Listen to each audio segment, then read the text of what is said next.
rank where the view is nothing less than phenomenal. For how I express and project from my abdominal. The only view better, both my daddy and my mama know. No living parents, my sons give me balance. My wife is my serenity, this mic is my identity. The world is foul enough, that's why I write without obscenities. Provoking danger with broken language and spoken anguish. Begging to get hurt, why would you ask to go through changes? Yes, Lord, life's a chessboard, master the angles.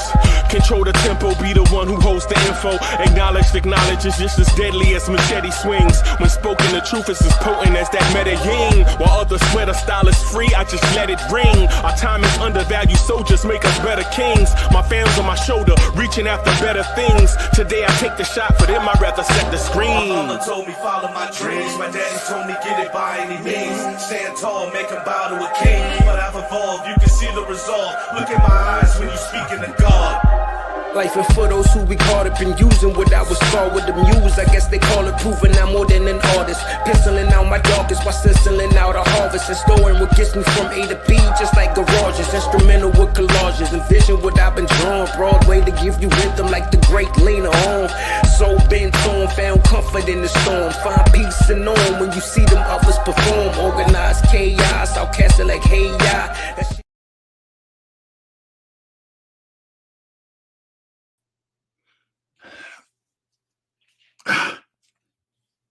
Yo, party people in the place to be. What's good? It's your number one chief rocker in Knicks universe.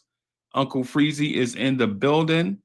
Salute. I'm trying to figure out a thing that I like, man. Hold on. I'm trying to figure this thing out.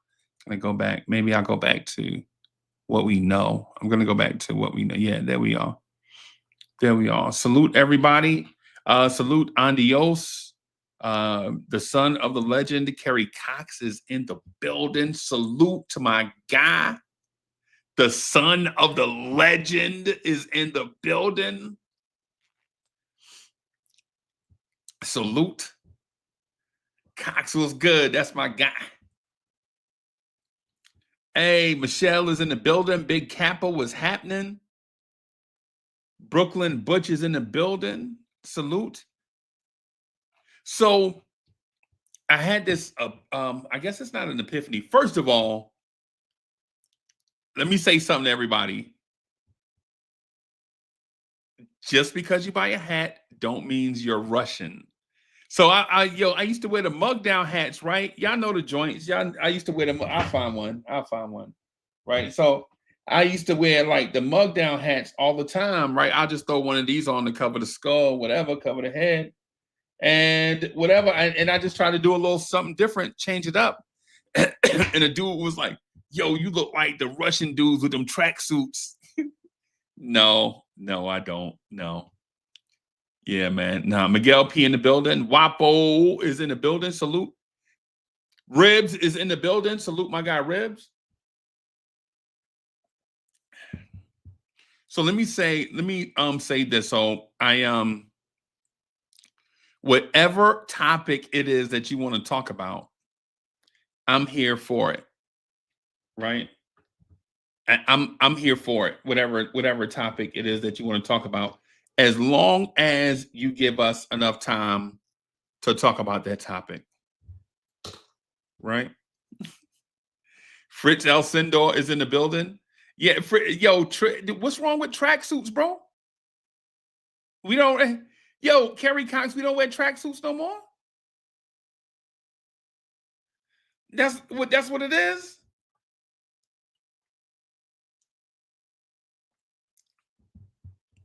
Sherwin is in the building. Salute to my guy Sherwin. Yo, we don't wear tracksuits. Some of what's happening.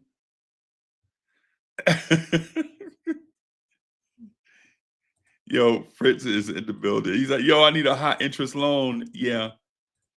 Yeah, man. So I'll give you an example. Of Wiz is in the building. Wiz, what's good? Wiz, it reminds you of Bensonhurst. That's what it reminds you. It reminds you of maybe, yeah.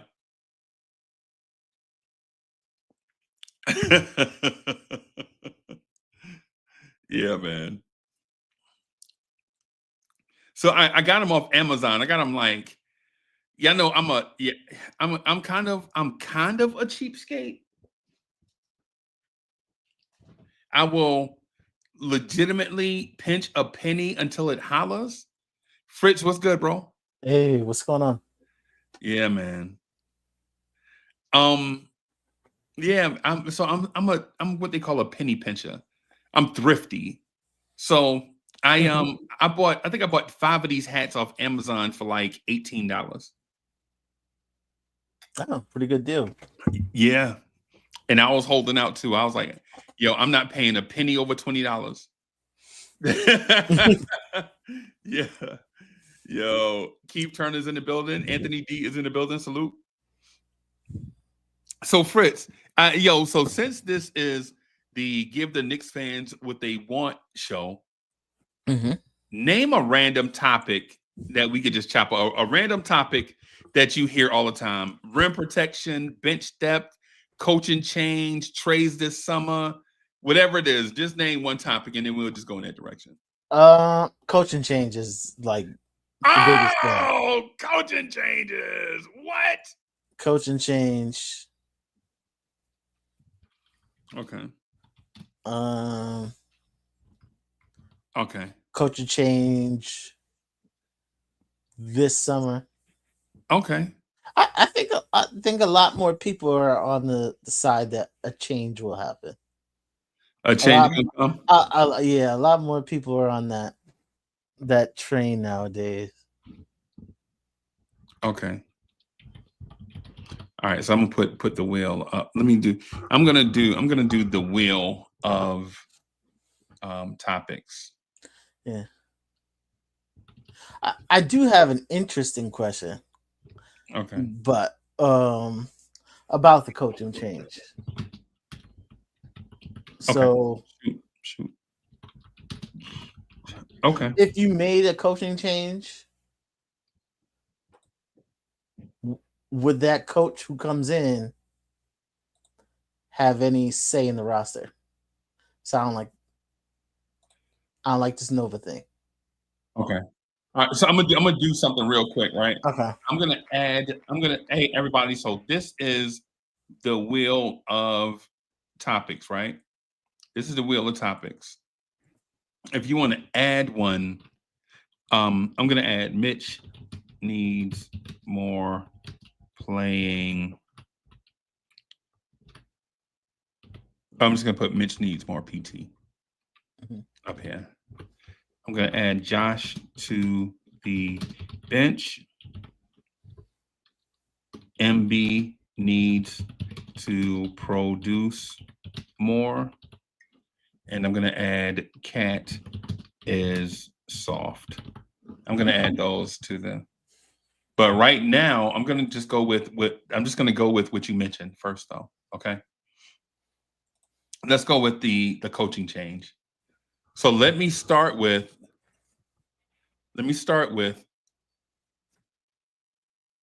why do we need a coaching change?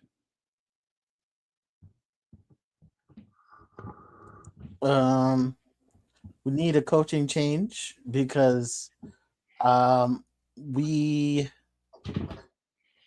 don't have a coach with the necessary skills to compete with elite coaches in East. And so what are those skills? In-game adjustments. Okay. And what type of in-game adjustments?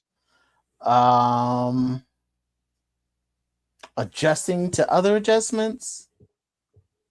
Also or let me clarify. Okay. Let me clarify. Are you talking about immediate adjustments? Like checkers? Yeah, immediate. Let me give you the options though. Let me give you the options before you choose. Are you talking about immediate in-game adjustments like chess? Like you see the other coach bring Miles Turner to the table, so you point to your bench to bring Mitchell Robinson to the table. Are you talking about that type? Or are you talking about in-game adjustments like they've been playing a certain rotation for the past 6 games. We have it on tape. They play us, but they don't do what they did the past 6 games, right? They're adjusting to Cat. So instead of having their big protect the rim, right? What they do is have their big guard Josh Hart and then have a smaller guy play Cat. And then you see that, right? So instead of having Jalen Brunson running the pick and roll, right? What you do, instead of being in your 5 out, you get into a pick and roll that calls for Josh Hart to set a screen for Cat while Cat dribbles as the pick and roll handler. And if they go under, Cat gets to shoot. If they go over, Cat gets to make the pass to Josh Hart, crashing to the rim, or in the short roll with Josh Hart can pass to the corners. So basically, what I'm asking you is, are you looking for a coach that's easily adaptable to making quick chess moves, right? Turners at the bench, Turners at the table, Mitch is going to the table. Or are you talking about a coach that can adjust in a chess-like manner in the long game, even if it calls for doing something he's uncomfortable and not used to doing? Now, you only get to choose one. Both can't be the answer. Okay. The second one more. Okay. Yeah, second one more. Okay. That's why I stopped. That's why I wanted to stop you from answering so quickly, because if you didn't hear the second part, you'd have probably chose the first one, right? Yeah. If you didn't hear the second, right. Okay. So basically you want an innovator as a head coach. Yes. Okay. All right. Okay. Chat, y'all agree?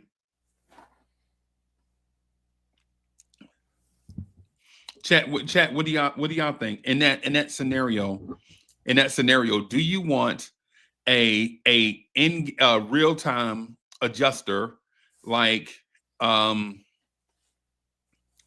basically I'm asking you, do you want a Eric Spoelstra or do you want a JJ Redick?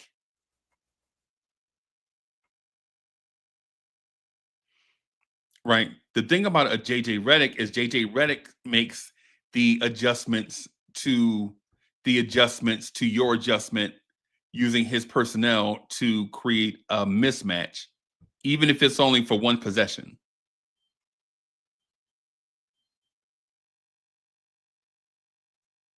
Justo is in the building. Salute.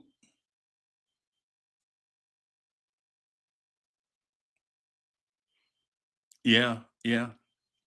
So Fritz, so what happens? Let's give the fans what they want, right? So even though I don't like the way it sounds, but say the Knicks make a coaching change. Mm-hmm. What are you looking for? Who are you going after? I think Johnny Bryant's my number one. Johnny Bryant. This sounds like an Usher album. This is my number one. This goes out to you, you, and you. My number one. Yeah. I ain't gonna hit that note though. I ain't gonna hit that note. Nah, man. So, yeah. So chat, are you guys headstrong into Eric Spoelstra or Johnny Bryant?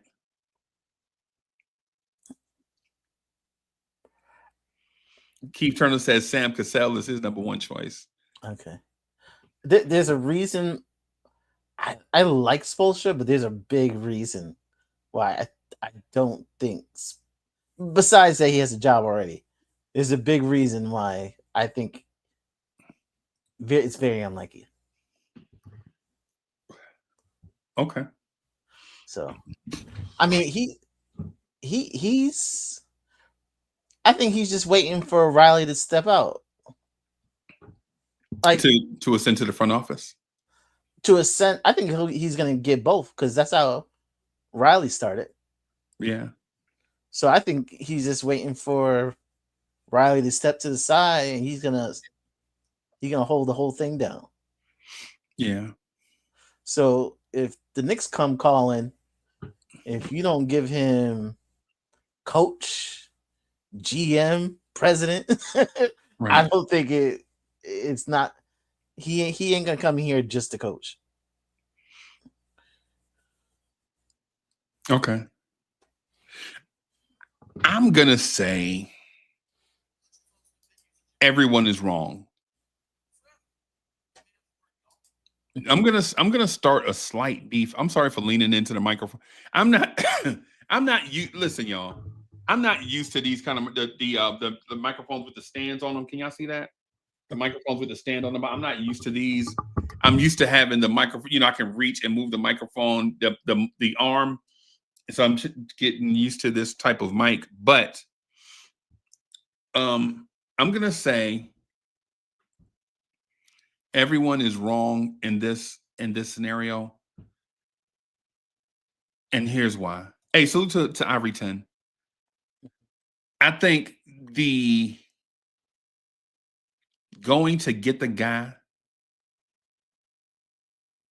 that you like already is the reason why we have Tom Thibodeau in the first place. Right? Like when Leon Rose took the job, there was a coaching search, but was there really a coaching search?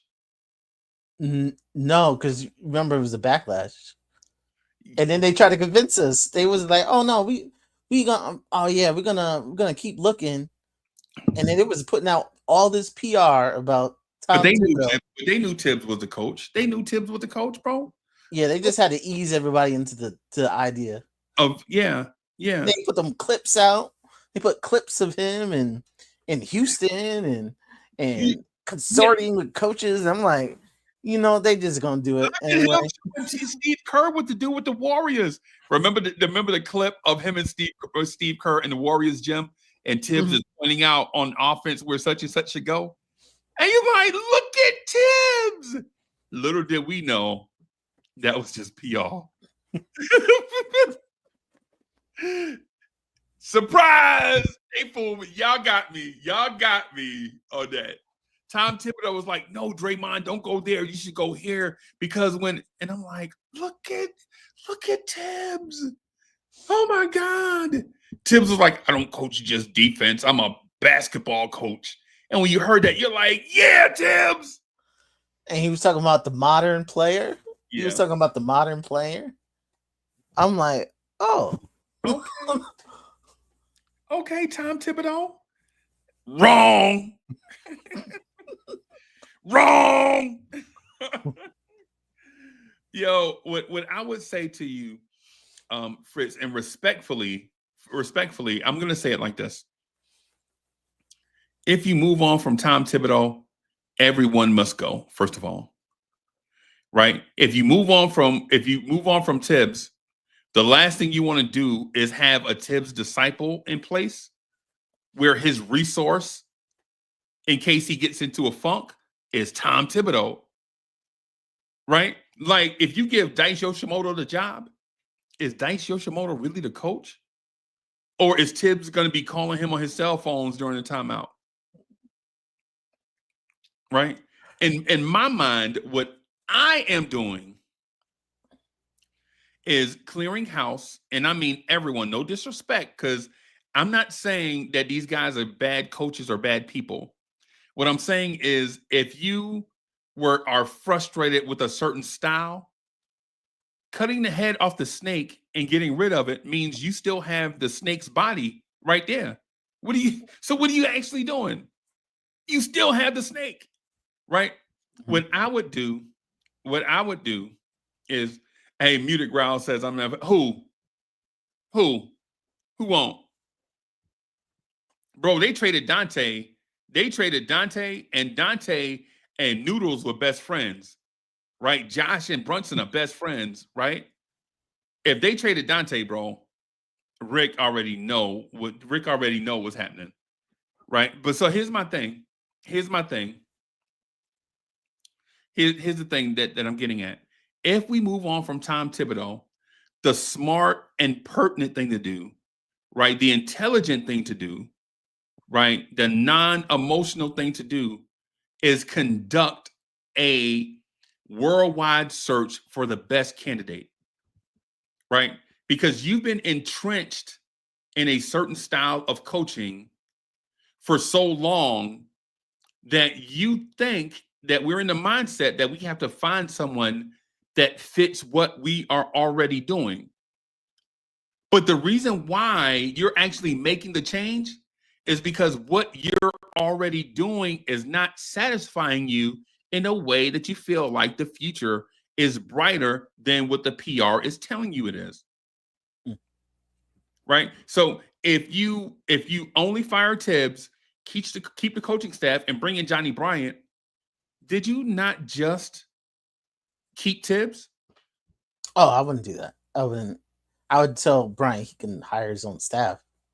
Like, so that means you're getting rid of the staff then. Yeah, like he could build his own staff. He could build his own staff. Usually what a smart organization will do with a first-time head coach is let him have a certain stat. Like if you have 13 people, let him have 6, and the organization is going to pick 7 other guys. Yeah. Right? Because the organization is going to be like, if we hire a first-time head coach, we need to bring in a veteran defensive coordinator. We need to bring in a veteran offensive coordinator. We need to bring in two guys, right? That'll be, and I know this is going to sound like the ops, but we're going to bring in 2 coaches that are going to be okay with the front office and okay with the coach.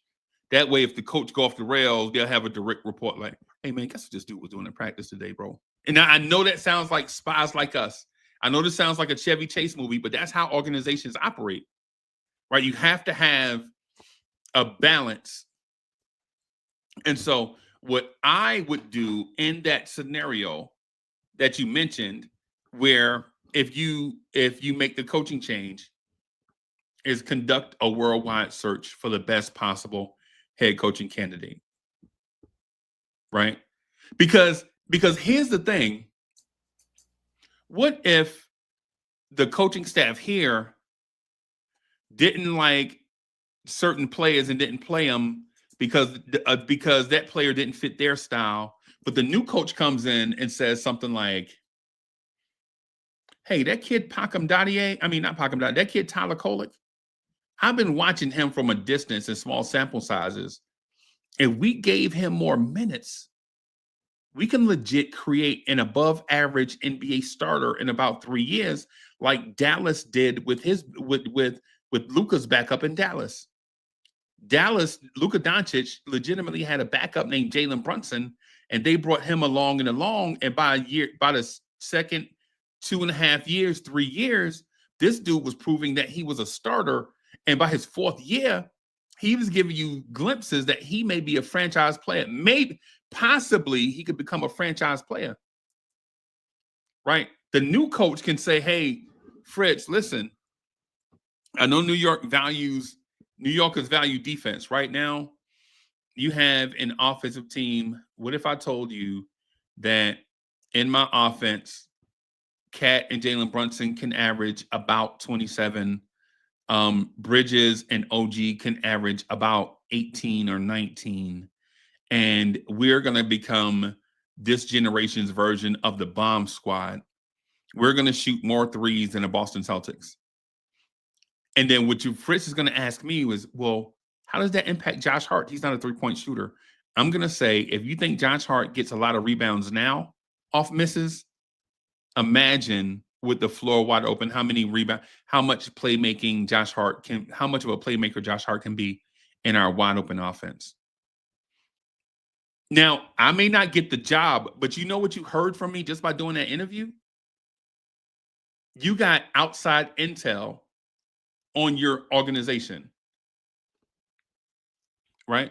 And so when you hire from within and you don't conduct outside interviews, right? With all the feedback you get is from everyone internally telling you about what they see internally, but you never get the outside feedback from candidates to tell you what your organization could be if you did 1 or 2 things differently.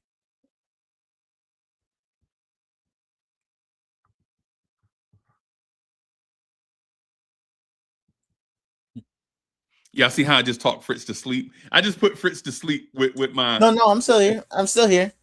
I still Johnny Bryant. Still, even then I'd still be my number one though. Right. Still be my number one. Right. I think Yeah. I know the relationship part. He's shown that he can have good relationships with the players. Right. I think we don't know what Johnny Bryant is at this point. Like, we only known him for let him do his thing. Okay. Let him do his thing. I know he's gonna get along with the players. I know he can talk to the modern player. Right. Yeah, that I think that's a good thing. We know he could do well in New York. The media isn't gonna bother him. Yeah, so I think he's a good fit. A good fit for here. Where I don't know Johnny Bryant is a good fit is Johnny Bryant has never been the head coach of anything. Mm-hmm. Yeah. Right. It's not like Johnny Bryant is a young head coach that was, say, the head coach of Utah, and then he took an NBA job after his weakness is something college related and not basketball related. Like give an example. Kenny Payne. Kenny Payne's failure at Louisville was not a basketball thing. His thing is he couldn't recruit. Yeah. That's a college thing. Right? He couldn't recruit. That's a college thing. In terms of X's and O's, this man knows what he's doing.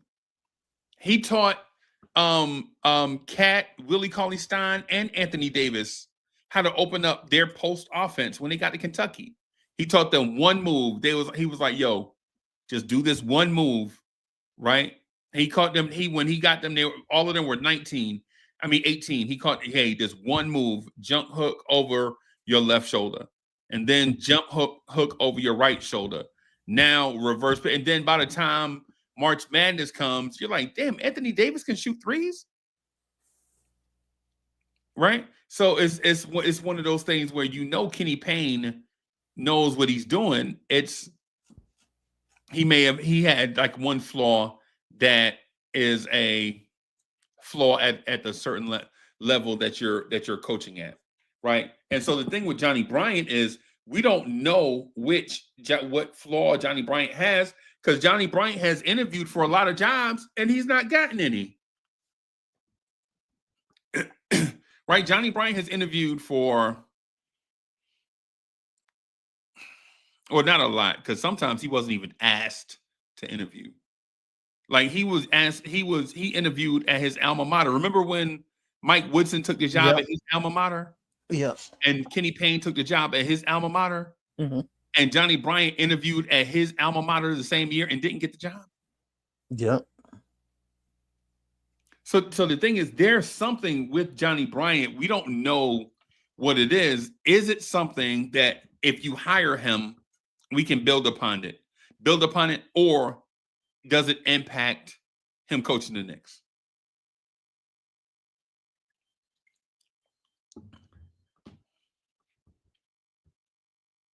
In my mind, I'm conducting a wide open interview, because there may be somebody looking at this Knicks job like, yeah, when Randall was there, I wasn't interested in this job. But now that it's Cat, Brunson, OG, Bridges, Hart, Mitch, Deuce, all these guys,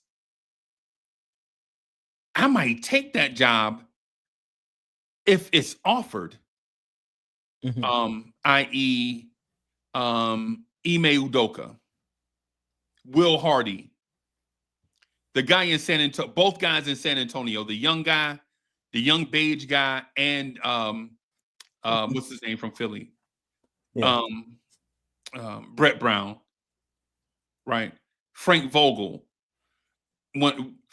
is a championship level coach, right? Mike Brown. You never know who'll take the job. Mm-hmm. That's what I'm saying. That's what I'm getting at. Like, I would conduct interviews based on, you know what? Let's see. Let's see who's interested in this job. That's what I would do. Right? You never know. You never know who'd be interested. Mm-hmm.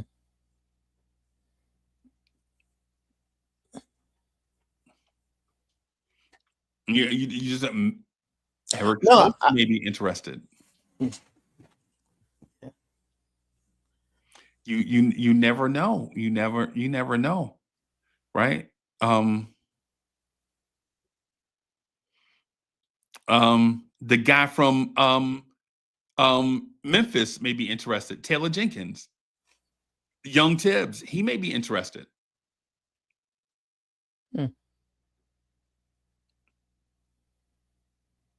But to just go into fire Tibbs, bringing Johnny Bryant means to me sounds like you're doing the same old Knicks thing. Like, you already have somebody in mind. You have your heart set on something. You open up the door to let people in, but you already know who you want to let in.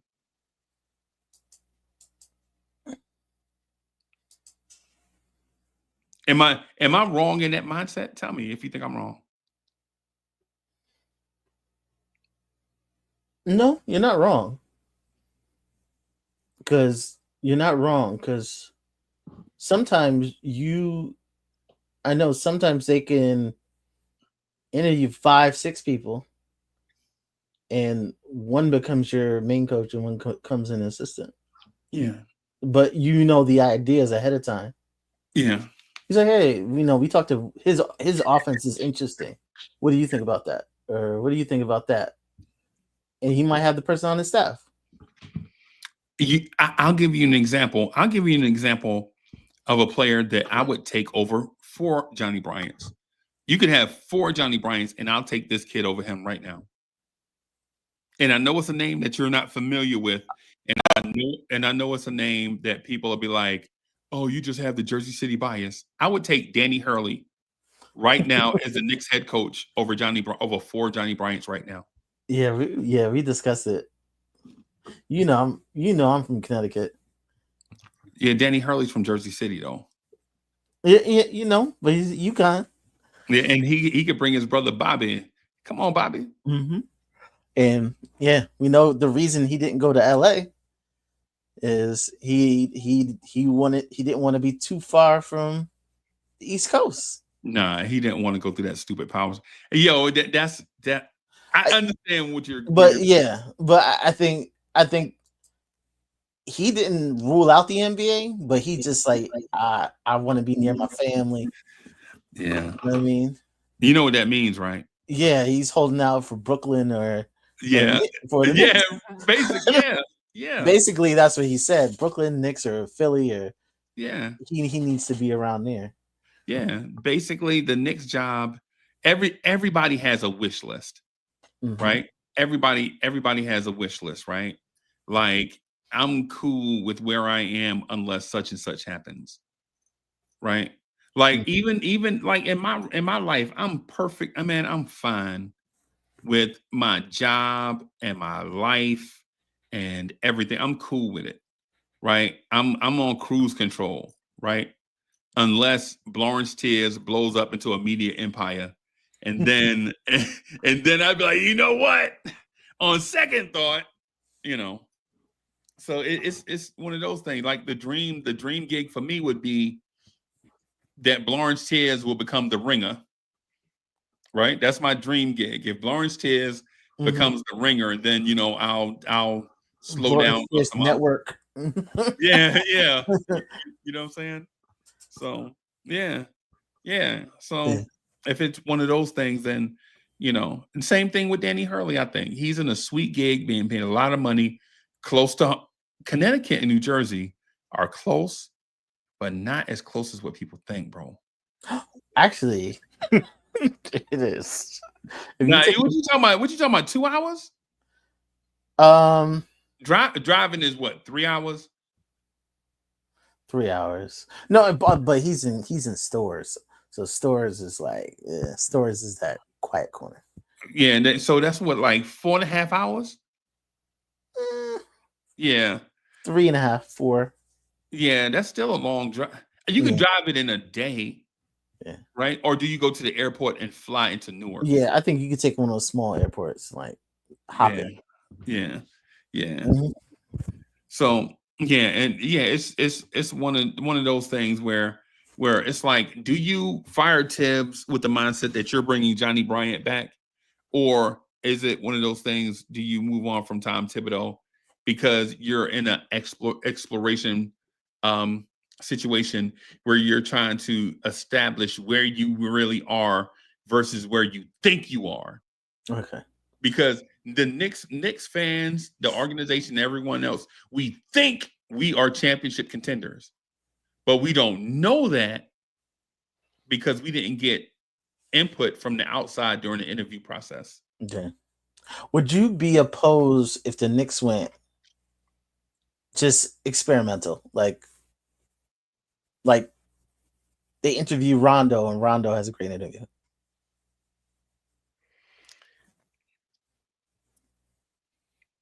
Like someone who doesn't. Does Rondo have coaching experience? Like even as an assistant? Rondo is probably the smartest. Rajon Rondo is probably IQ wise, probably top 10 smartest point guards to ever play NBA basketball that I've seen. Actually, he does have coaching experience, right? With the Bucks, right? So when it comes to Rondo, right? Again, when it comes to Rondo, I'm still opening up I'm interviewing everyone because you don't know. And the reason why I did that I'm in that mindset is because from a professional sense, it just happened to me. Like we just had a target in mind for a couple of years. He had been our competitor. He was kicking our ass. Mm-hmm. And then he fell out with his thing and he started his own company and it was fledgling. And I saw him. I was like, "Hey, dog. So how's the company going?" He's like, "Oh, yeah, I went through the same thing." And so I just jumped back with a cut. He's like, "Oh yeah, how's it going?" "Fantastic, bro. Smart people. They pay good. They value your time." And he was like, "Oh yeah." And I hear they don't like me over here. I was like, "Over there?" Like, "Nah, they hate your guts for sure, because you was a competitor, right?" And so to us, he was like Jason Tatum. Right? Mm-hmm. If you can imagine Jason Tatum hitting the free agent market. Okay. And the Knicks had money. Okay. Yeah. Just imagine that scenario where a guy from your rivals is kicking your ass every chance and embarrassing you, and then he becomes a free agent. Right? Do you say, "I don't want Jason Tatum because he used to play for the Celtics"? Or are you like, "You know what? We haven't won. Let's just explore all options." And Jason Tatum is one of them. Let's just explore it, see where it gets us. Because the thing is, you can't miss out on something you never had. Mm-hmm. So if you try it and it doesn't go through, you never had him anyway. Right? But if you get him, he becomes an asset, not to you because of his talent, but because of all the stuff that he knows about them. Mm-hmm. You know what I'm saying? He knows all the inner workings of the Celtics. And so if you can pry away a guy, say you pry away from a guy from like the Celtics tree, right? Say Will Hardy, who's my favorite. You get Will Hardy, he can tell you everything you want to know about Danny Ainge, the Celtics, and the Utah Jazz. Yo, how come we couldn't get Spider? Man, y'all were never gonna get Spider, man. He was just dragging y'all in the deep water so y'all couldn't make any free agent signings during the summer. And it worked. And you're like, "Oh, that bitch Danny Ainge." But you learned something. You feel me? Mm-hmm.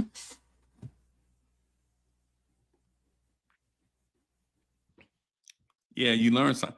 Hey, ertain, that's not true, bro. We hadn't changed coaches in 5 years.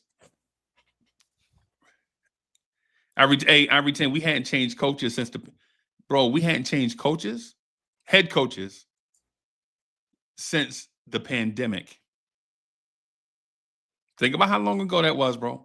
Mhm. If Tom Thibodeau makes it to the end of the season, that means he's been here 5 full seasons.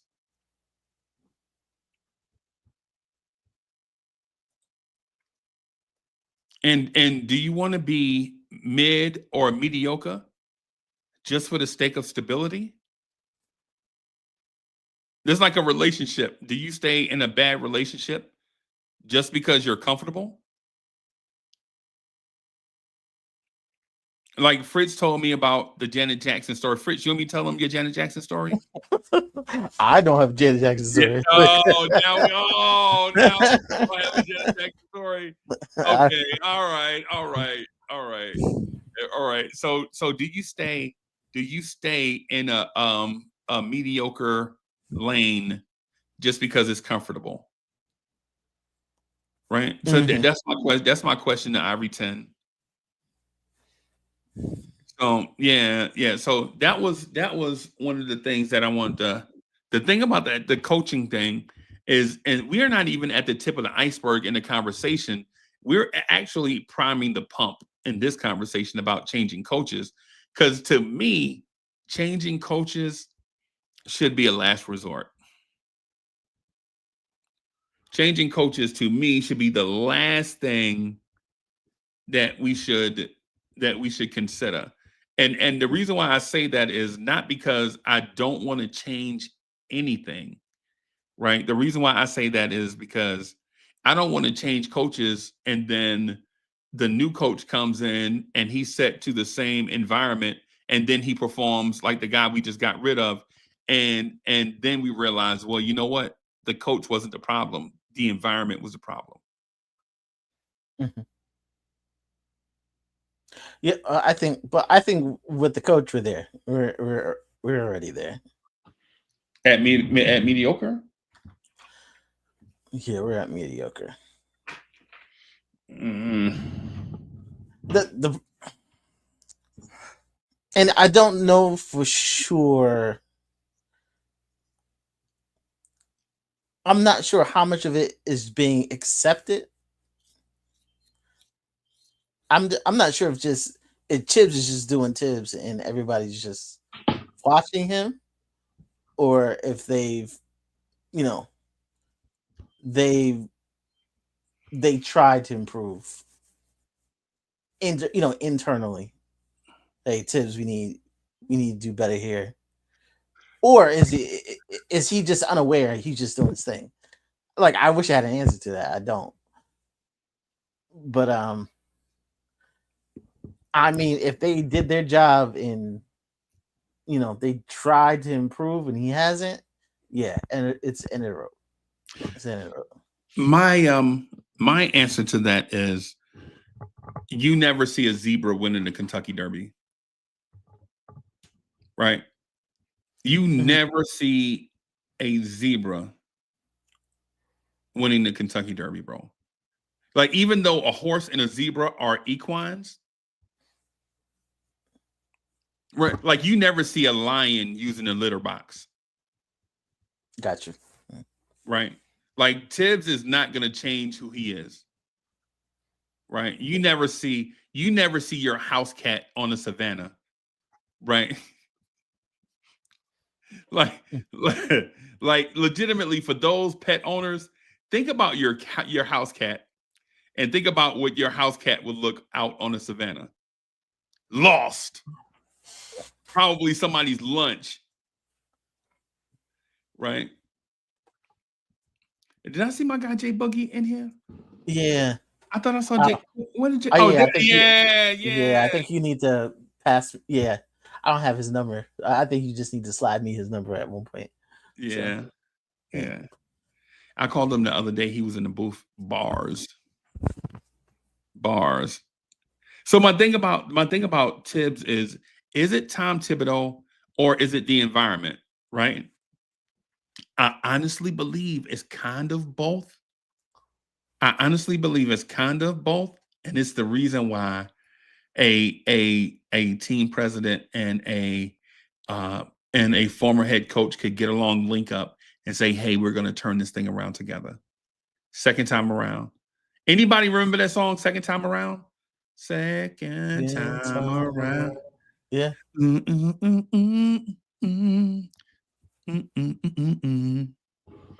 That song came out. I think I was in 8th grade when that song came out.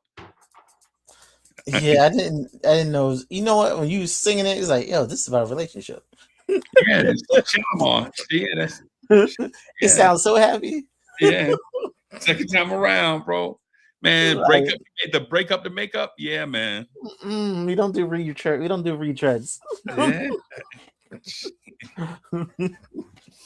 I was about to say something vulgar just now. I'll say it, but I'll say the PG version. Hey, all I'm gonna say is I was with this is like, was this 87, 88? I was with a lady. She was crazy, but she had good cookies though. Pink cookies in a plastic bag getting crushed by buildings. That's all I'm gonna say. So I know that's vulgar. I'm sorry. I'm trying to be, yeah.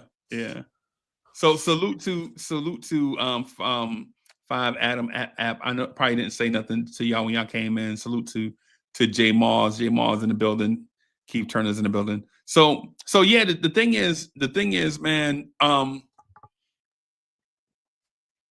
with Tibbs, it could be him, it could be the environment, or it could be the demands of him, right? If the demands of him are championship or bust, then every day you got to go in that mindset with this championship or bust every day. Even if I make the wrong move in the long term, I'm living for today, right? Okay. And so if it's one of those things where if we're living for today, then can you really blame Tibbs? Yeah. Because the same guy is going to come in with the same mandate. The next coach, Johnny Bryant, is going to come in with the same mandate, bro. Yeah. Also, I did have one more question about coaching. Okay, so if we've come to a point where it's too late,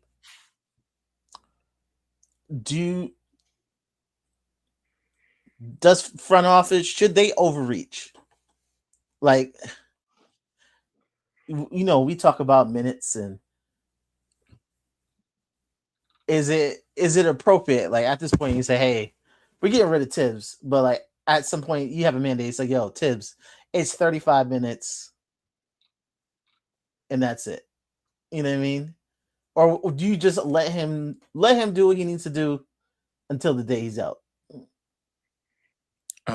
Or do you start injecting yourself now? Like, if he's not gonna make certain changes, like, yo, we're gonna make that change for we're gonna make that choice for you.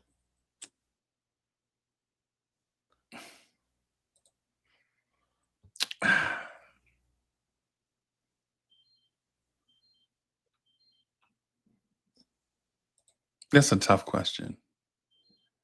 See, because the easy answer is, the easy answer to that is, why not? Right? Why not? That's the easy answer, but the long-term answer is, It's not good for a reputation. Yeah, it could be like, yo, I was going out, yo. Then the next day, yeah, they was messing up. It was messing up my flow. Like, they were messing up my, they were messing with the coaching. Yeah, see,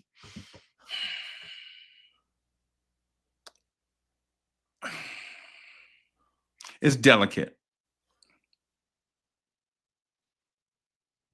It's delicate, basically. Basically, it's delicate. You feel me? It's a delicate thing where you're like, all the information that you said, plus things that are not said. Like, I think Tom Thibodeau's voice is starting to fall on deaf ears. Right. I think Knicks fans are beyond the lottery thing, that lottery sense. Oh, hold on. Let me see. I forgot. My bad. Yeah, I forgot. Guys can't. These superstar guys, they can't just come in, just like come in on GP, bro. They gotta have.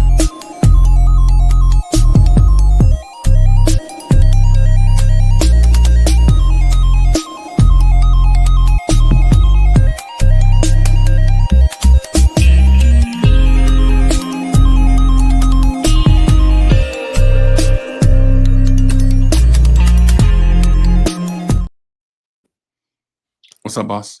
I heard we were getting Tibbs out of here, so I had to show up for the little party. Oh, yeah, man. Yeah, just pop champagne.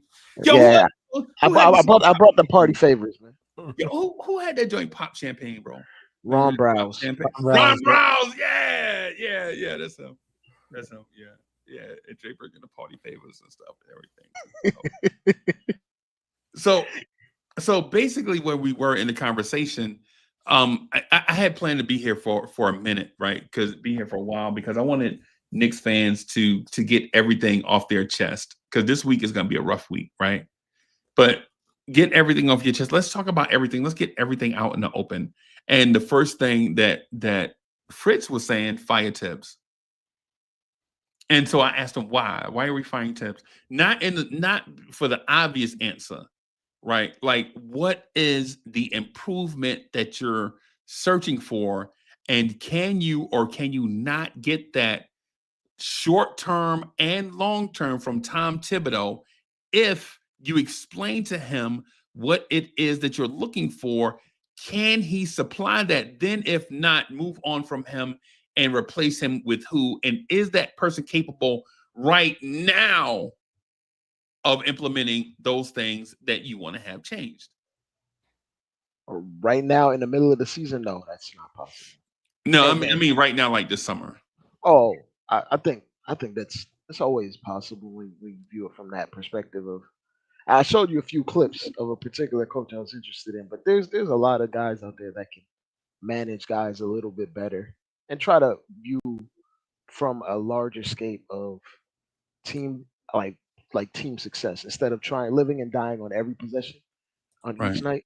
Like the fact that we need an assistant coach to tell him to take players out the game, that means Tibbs is just too locked in on possession of possession. He can't really understand the bigger picture or how to even get your team across the finish line for the bigger picture.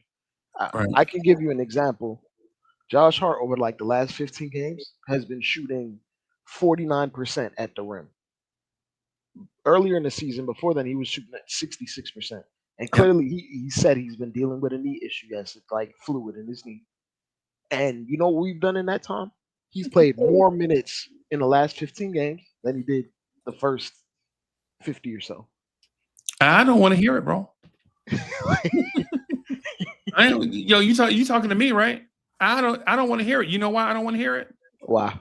Because he called out the minutes police. It's the ironic part. And he called them out, and he should be the first one that should know you probably should rest. You probably should not play every single game. You probably should not even close out every single game. And because I think part of it is Freezie, the thing like players that have played for Tibbs, especially role players, they're never gonna turn down minutes because they all want to play more because they never know when they'll ever have the chance to ever play 35 minutes a night. Because in another situation, for damn sure, Josh not playing this many minutes or relied upon this much. And you got to look at it from a position of a guy that's been money filler for trades or salary filler and been around multiple places that didn't necessarily want him long term. He views this as his only real chance to make a real imprint. And we paid him a lot of money for what he does. So he's never going to turn down the minutes because I also feel like if a guy turns down the minutes to Tibbs, he'll look at him sideways or view them lesser. It's one of those things where it's the old school mentality, and I don't see no old school mentality coaches winning championships as the last But old school, However new many. school need to learn though. What song is that? What is Ah, what are you saying? old school, new Yeah, school need to learn though. yeah. Like you That, heard that, like that, no. you heard Ah, I heard Dre, right? Dre was basically like the new guys or the old guys that have never been in these roles. They don't turn down opportunity because they don't know if this is the last opportunity they get. But old school, new school, they some both shot, they yeah. need to learn though. Yeah. I mean, and burn baby burn like Disco Inferno. It's one of those things where they're like a marriage made and they're both like curmudgeons and they don't want to like budge off their stances. And Right. it's ironic, like they're both like they I'm gonna keep it real. Tibbs sees himself in Josh Hart. Tibbs himself was an undersized power forward, 6'4" guy that lived off hustling and always being willing to do whatever his coach asks of him. And it's one of those things where ironically he called out the minutes police, but he needs the minutes reduced more than anyone on this team, especially That's for the style that he plays. That's why I don't care. like legitimately, and listen, y'all. If this is your first time here and you hear the way that I speak or the words or my word usage, don't get caught up in that. I'll just shoot it straight. I respect people, so I don't shoot the gas. Like I ain't gonna finesse you with words. Like, well, maybe if he I ain't saying that. I'm just get straight to what it is. Right. And so when we hear Josh Hart is working through it, I don't care. Should have never said nothing. Right. When we were saying, bro, y'all need to rest because we want y'all to play 120 games. That's not our culture. The minutes police is out there, such and such and such. Okay. You know how bad it had to be for him to actually miss 3 games in a row? Yeah. That knee is falling off the bone as we speak. That knee is barking, bro. You ever had hey, anybody in here ever had a Dre, I told you about so it'll be 3 years in October. I had I blew out a knee and I had a high ankle sprain at the same time. And I was telling the doctor that I would rather them touch my blown out knee than for them to touch my sprained ankle, bro. If you ever, bro, when Drake said like a sprained ankle, I ain't nothing to play with, he meant that, bro. He meant that, bro. You know what I'm saying? Completely. Yeah, man. Yeah, man. That's what Josh Hart knee probably feeling like that. But his knee is like brisket that got smoked for 18 straight hours. 18 straight hours, and you started cooking 2:00 in the morning. You know what I'm saying? You just shake it and the bone just fall right just off. Fall right, just right off the bone. Tender. Yeah, man. And because we down in players, we're seeing him even more now when you go across the landscape of the league. Man, OKC tonight played with like 2 or 3 guys out of their starting lineup out, and they still beat the Clippers on the road. Because, like, bro, you can't just like run your team through a brick wall for everything. If your true end game is to win a championship, what's the point of doing that if all your main or your key cogs are dinged up? Like it's just, and they're in an 82 game season, no one is 100% healthy. Yeah. But to willfully neglect like health intentionally just to win every possession, win every minute, it doesn't make sense. And you know how I know that Tibbs only cares about winning the next possession? Tibbs is the only guy to not play a guy for 3 straight months in real minutes and then play him 12 straight minutes in Colin. Bro, that's like punishment, bro. Like I don't. Who is he punishing? Himself? I don't. Yeah. So here's the thing. When I use certain words, I know people think of the most extreme case, but Tom Thibodeau is a sociopath. Don't think of the most extreme cases of sociopaths, right? He's not a killer. He's just think about somebody that's laser focused on a thing. Yeah. Right. Just think of somebody that's laser fixated. Yeah, on a thing. Yeah, on a laser focus. Jordan. Yeah. Is a sociopath. Anything that was done to get in his way, he was gonna remove that thing. Whether it was punching a teammate in the face or getting somebody cut. And he documents every slight. Yep. to circle back on around it. Kobe. Yeah. Kobe was more of a sociopath than Jordan. Yeah. That's where he learned it from. That's where he learned it from. Yeah, yo, if you ask me who was the most laser focused athlete that you ever see, it's Kobe. It's Kobe, right? It's Kobe. When they were making Kobe Adidas, Kobe was in the gym. Y'all remember how ugly the Kobe Adidas used to be? Oh my God. Yeah, Y'all remember that? He had no boats. input on them terrible shoes. He didn't even notice, and he didn't even rank it. People had to tell him, he's like, yo, why my shoes ain't selling? Like, yo, you ain't looked at them? He's like, nah, I just put them on and go. I just put them on and go shoot jumpers.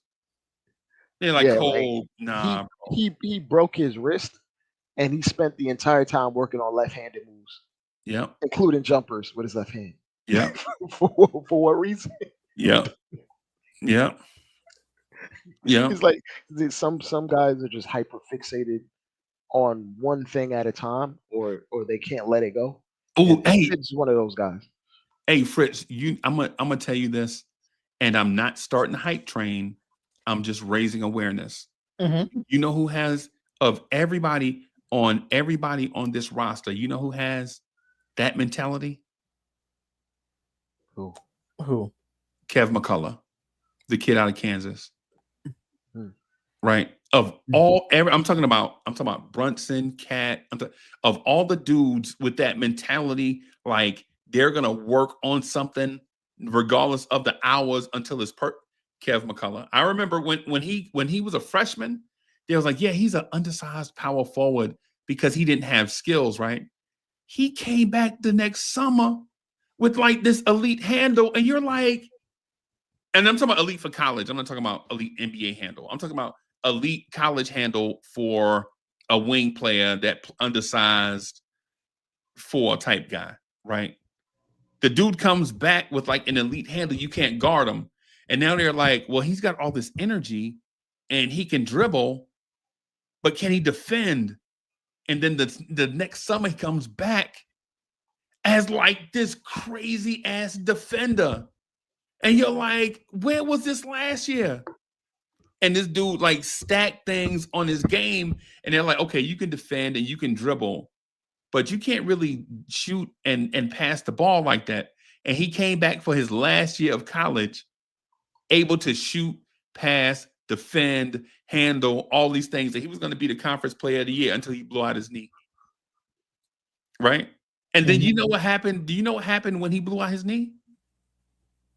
He was telling people he was going to be back for the tournament.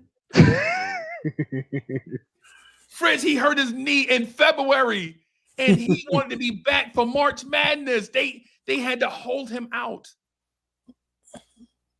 Now, I'm not saying that he's going to turn into whatever, right? But some people have like this drive, and it takes them to places that the person next to them will never get to, because while they're worried about, the order from Wingstop, they're like, I don't like the wet lemon pepper, bro. Let me get the dry rub. This dude is shooting jumpers, bro, left-handed. But anyway, I guess the question, where we were was the Tom Thibodeau question. Yeah. I'm not firing Tibbs, and I know this is going to sound counter to everything that I said before, but I'm not firing Tibbs and then keeping the same hiring pattern and then bringing in Taylor Jenkins. Because basically all you did was hire Tibbs at 44. Basically. Well, the only thing different between Taylor Jenkins and Tibbs, Taylor Jenkins isn't scared to get like an assistant, an assistant underneath him that's actually done something. Yeah. In this league. Yeah. Or done something in other leagues at a high level. Yeah. Like he basically got rid of his lead assistant head coach, and then he got another one from Europe that is basically revolutionizing offense. Basketball. So you could get Taylor Jenkins, and he'd actually not be scared to actually get someone on his coaching staff that knows what the hell he's talking about and take input from them at that. All right. Yeah, the taking input part is the difference. Yeah, That's the difference. because when you go to the games, Tibbs don't be talking to nobody. Yeah, Tibbs In is the huddle, nobody. The assistants don't even give input. It just be Tibbs drawn up on a board, and every player in the huddle, and then all the assistants are just doing whatever they doing off to the side. yeah. It's the only time we see him talk is when Rick Brunson is pleading to take players out. Yeah. I know you saw that clip too. He's begging this man to take him out, and that's how out of tune or out of focus the bigger picture is for Tibbs. It's possession by possession. That's all he cares about. Yeah. So here's the thing. I'm gonna Possession by possession under his terms of what he thinks is going to win. So if you, but here's the thing: if you're moving on from Tibbs, what are you looking for? I'm gonna grab a water, but I want if you're moving on from Tibbs, what's the Tibbs replacement? What's this coach got to have, and when does he have to have it? Well, I don't know if you can hear me, but yeah, I can hear you. The guy needs to have malleability, the willingness to attempt to change the structure. If there's a means to get more data and analyze if we have a higher ceiling or not, I think you need a coach that's willing to try. Like if you already know something works, then try to figure out another thing that can cross off one of our issues. I think if Tibbs found a way to win in one particular style, he wouldn't care about figuring out something else or a pivot until it's too late and we're in the playoffs in the second round and they know how to stop all of our things that we love to run, and then we have no counter. It's kind of typical. Like the things that we're complaining about is the same stuff that he's ran into with other organizations. It's just now he's in a particular space where with the Bulls, he butt heads with the front office, so they fired him. With the Wolves, he was the front office, he was the GM, and it got so bad that they had to fire him from both positions. And now he's kind of in the right space with the front office in terms of him being best buddies with the president of the organization. So, president of basketball operations. So it's one of those things where if he wasn't this close with Leon Rose, he probably would have got fired by year 3 because he would have butt heads. I think the front office is just cool letting Tibbs steer the ship however he sees fit. But how he sees fit doesn't necessarily directly correlate with utilizing your draft picks as optimally as possible or utilizing the pieces that you get as optimally as possible. And when there's when there's communication, but a meeting of the minds where conflict can happen and be like worked through, I don't think that's one of those things that Tibbs thrives on and he can even do. So within this structure, he's fine where he's at because ain't nobody gonna really challenge him. There's only like one guy as far as like I guess Worldwide West that would throw him under the bus as fast as possible. But outside of that, it's basically a family organization for him. Yeah.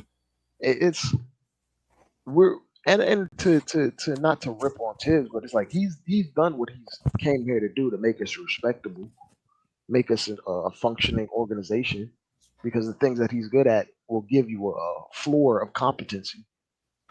But if your end game is to try to win a championship, there's nothing that Tom Thibodeau has done as a head coach in any part of his career that says to me, that says to anyone that he is that type of coach. So you're replacing him not because you're looking to find a better candidate. You just think he's the wrong guy. Well, I mean, if I'm hiring another guy, I think that other guy would be a better candidate regardless. Not anyone could just step in and be better than Tom Thibodeau. That would be flagrantly like wrong. But No, so it's a deficiency. Is it a deficiency, or you just found something better? It's a deficiency. Okay, more or less. Like if there was a way to take Tom Thibodeau's attributes and scale them in a different way and ration them in a different way, you'd have a much better coach because like it would be like if Tom Thibodeau was a 90 overall, but all his attributes are maxed out on particular things that don't matter. Whereas you could get somebody that's like an 85, but what he recognizes and what he values meshes with your roster a little bit better, can maximize that roster better. It's more or less fit. Yeah. I don't I don't think Tom Thibodeau is a terrible coach. I just think what he values doesn't necessarily matter as much in this league. And it's one of those things where you're going to be put in a scenario where you're behind the eight ball. Like his tenets and how he views the game is the way that the game was played from like the 90s up until Oh boy, 2013. Dre get ready to get back into his. Nah, it's the truth. Like heavily relying on your star players to play 35, 36, 37, 38 minutes. Multiple star players. Like not really caring about optimizing the players around your star players. That's that's typical of like viewing the game from a stars matter the most optic, Okay, all right. and then they can live and thrive no matter what scenario you put them in. And I don't think that's conducive to winning. But that I feel you, but that's all over the internet. That's what everybody is saying. Tibbs is not a modern day coach. Yeah. What I would say to y'all is kind of be careful what you ask for, because if you're asking for a certain thing and ask for it the wrong way, I think you're getting in that loop, getting back to that loop of the guy's not performing like I want him to perform, even though he looked the part, right? But here's the reason why I asked that. Mm-hmm. If I'm moving on from Tom Thibodeau, what I am personally looking for, now, mind you, I said I'm going to have the wide open search, right? I'm going to have the wide open search. I don't have a candidate in mind. I'm not pigeonholing myself into a certain thing, right? Yeah.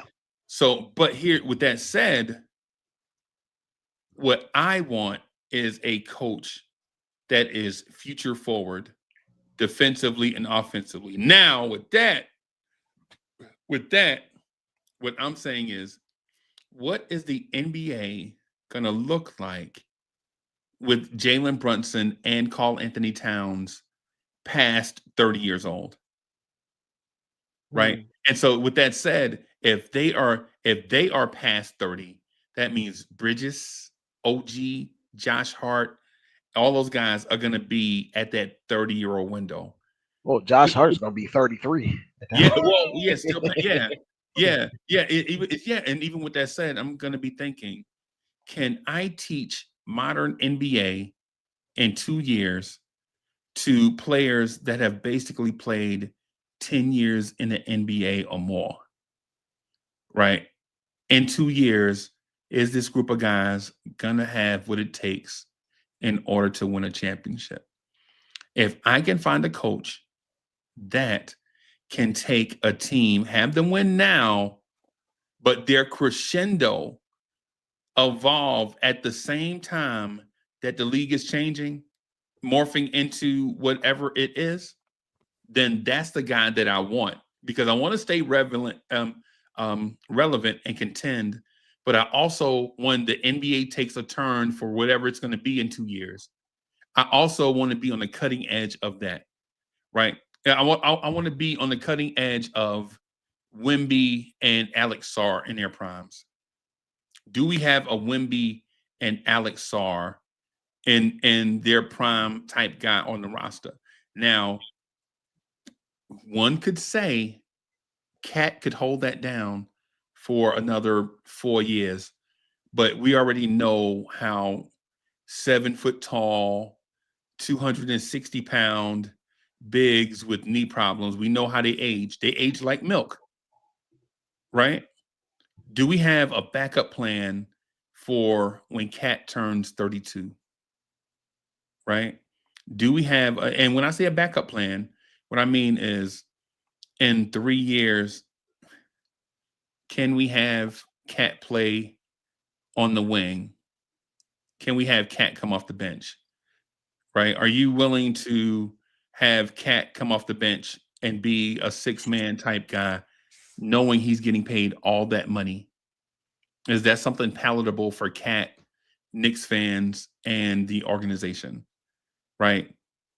Jalen Brunson is going to be 30 around that time, and if he hasn't won being the lead guy, are you comfortable with removing Jalen Brunson from that lead guy role at 30 and bringing in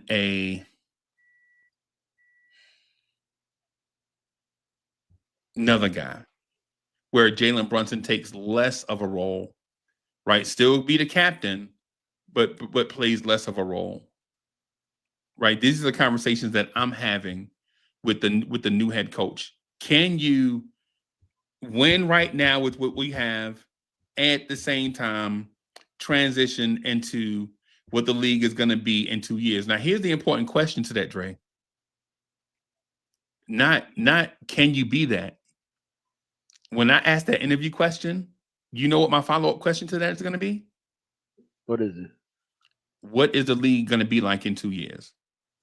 Because in order for you to have a plan to get there, you have to know what there is, right? Yeah. That's what I'm asking. And so if head coaching candidates can't answer this question, then I think I may as well just stay with Tibbs. Stay with Tibbs and just try to win right now in this 2-year window and address 2 years from now. I feel that would be a waste of the core, because this is how I view it personally.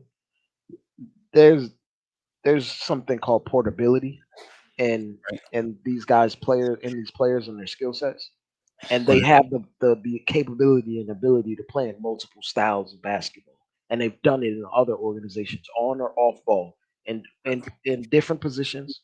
Mikal has played at the 3, at the 2. Yep. He's made before. Yeah. Has played at the 4 and the 5. Yeah. Brunson has been on ball, off ball. OG has been on ball, off ball. Dallas, he's been on ball, off ball. Yes, but and in the limited sample of him playing off ball here, he's an elite catch and shoot player. To me, when we see it, yeah. The blood, it's like the blood moon when we see it. Yeah, and that's partly to do with coaching. But to me, that screams to me, it doesn't necessarily matter what happens with those guys. And also, just to plainly put it, like 10, 11, 12 years ago, like the oldest an all NBA performer would be like 30 years old. And as of last year, an all NBA guy was at like age 33, 34. So LeBron was on NBA last year, bro. Yeah, but LeBron is an anomaly. He doesn't. Yeah, he's an anomaly. Yeah. I'm talking about normal NBA. He's my average guy. Yep. Yeah, and with modern medicine, like guys' primes are longer than ever before. Like for instance, Jimmy Butler with his play style would have been completely ineffective by the time he turned 34. 15 years ago, but he's 36 right now. Yeah. So it's one, and he went to a finals run at those ages. And he's not an outlier. He's a really good athlete, but he's not an outlier guy. So what modern medicine and guys taking care of their bodies, primes are a little bit longer than what they've normally been. So when you assess like 2-3 years from now, I'm fully expecting all these guys to be performing at a high level, with the exception of maybe Josh Hart, because I don't know if his knee is going to hold up. And see, but here's one that'll hit home for you, right? Okay. My son told me the other day that Hit Boy is better than Jay Dilla. Oh my God! Right, and so here's the thing. In essence, what he's saying sounds crazy until you're like, "Yo, wait a minute. Are we comparing sound, which is a preference, or skill, or are we comparing hits?" Oh, because if we're comparing hits, then you're like, yeah, this is not even. It's not even a question. This dude is better than Jay Dilla. Well, right? I guess it's a matter of perspective. What you value. Yeah, that's what I mean. That's the reason why I asked you that question. Yeah. Yeah, that's because when you're like, okay, what he said sounds crazy until you're like, man, Hit Boy has hits with everybody. Like, dudes are like, yo, don't sleep on this dude Mustard. I'm like, bro, he knew. But no, he's not really new. Yeah. Right? He's been around for like 15 years. Yeah, that's what I'm saying. That's what I mean. So when we're talking about like the 32, 33-year-old all NBA guys, they're a thing because of they've gotten to they've reached their Apex. Or the apex, pinnacle. and they found a way to be consistent Yeah. and maintain their apex. They're as good as they're going to be, but they found a way to be that for the next 5 years. Whereas somebody like Derrick Rose never reached his apex. Yep. Like, if you can imagine what Derrick Rose, the MVP Derrick Rose, never had a jump shot, right? Mhm. Never was an elite passer.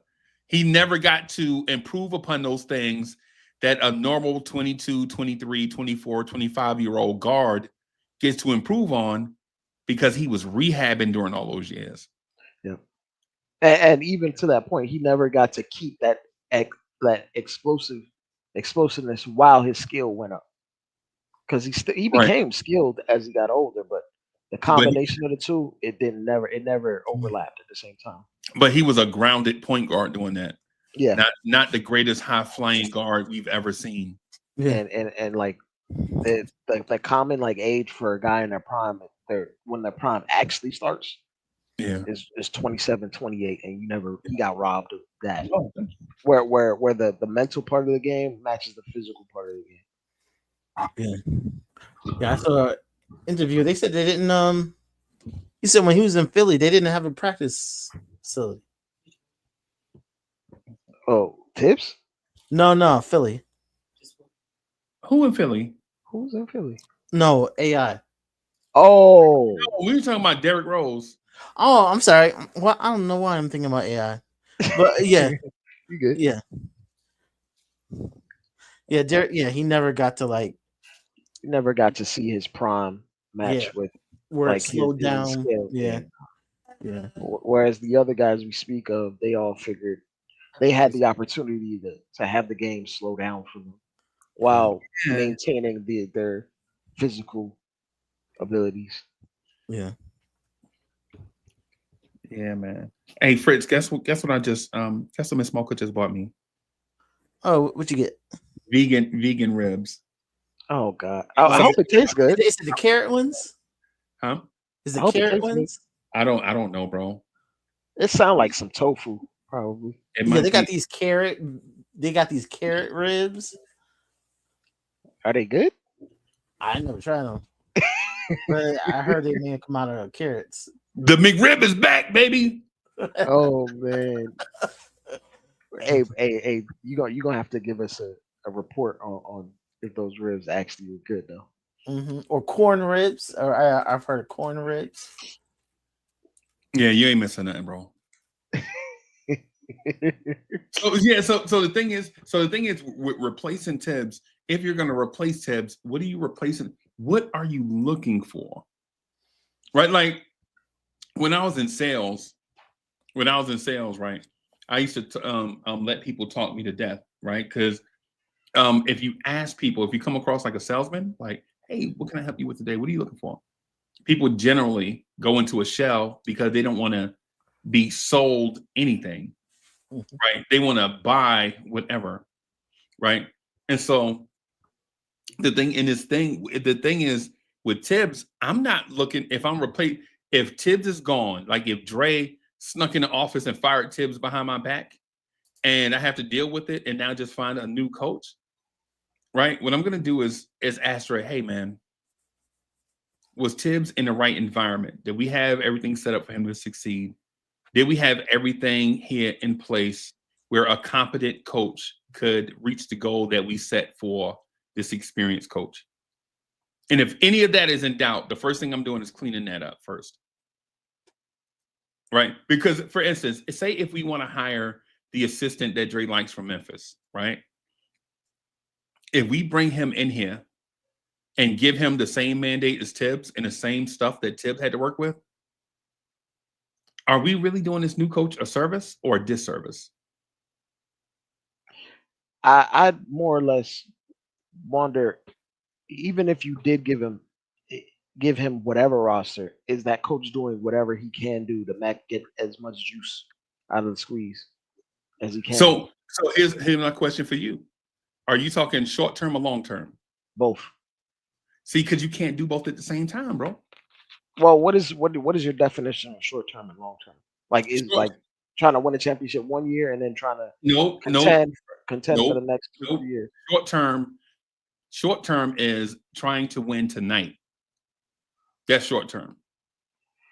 Well, short term is we play the Dallas Mavericks Tuesday.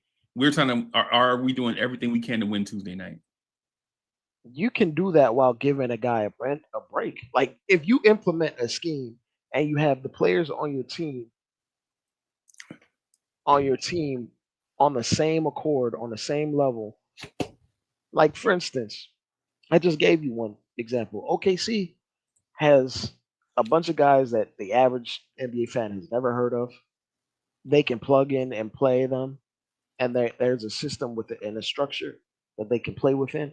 That if they're missing a piece or player or two, they can still function at a very high level and compete and win games.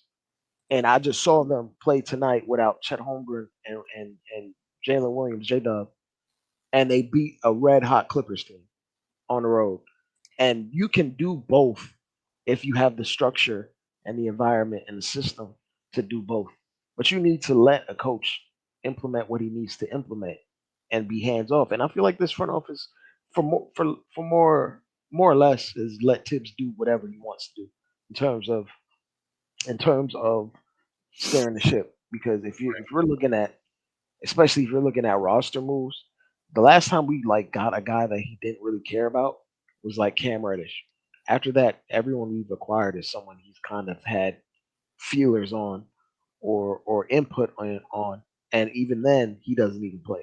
So at some point, he doesn't necessarily even have a pivot for when guys are out, because when guys are out, he doesn't acquiesce or try to accommodate the player that he's got skill set. He tries to because he has a system. Yeah, he has a system, but that system is particularly outdated. Yeah, he set Cam Reddish. We were short too. I feel like every coach. Every coach has a system. It's just the level of malleability in it. Are you willing to change things on the fly, or do you have the ability to change things? Do you have moving parts? Right. Like, there's structure, and then there's guardrails, and then you have to know when to use them on what player. It's a lot of this is like discernment. Does this head coach have discernment and know how to handle certain players? Like, you've made this distinction before with Brad Stevens and how he handled the Jays, the younger players. Yeah, and it wasn't just Brad Stevens though. It was also Nick Nurse, Jerry Stackhouse, and all those guys in Toronto. It was also Brett, whatever. I keep forgetting Brett first. Brett Brown in Philly. Yeah, it was the way that they were handling the new turn into the NBA. We're not getting away from, but we're incorporating these super skilled athletic wings in an era where everybody had to look like Steph Curry. Remember that, when everybody had tried to find a Steph Curry?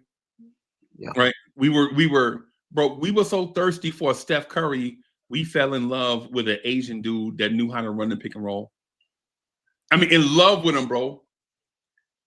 We wanted a Steph Curry so bad that we had an Asian dude with a weird number for a point guard come in and play good for a little bit, and now the Knicks might retire this dude number. Bro, we were so in love with Steph Curry that a dude named Torrey Murray came in and had 2 good games, and me and Fritz went out and got Torrey Murray tattoos on the back of our ear. Torrey Murray, bro. Anybody remember Tony Douglas? Oh my God. Well, Yeah. Tony Douglas. Tony Douglas was in Steph's draft. Yeah, I know. We traded for him from the Lakers.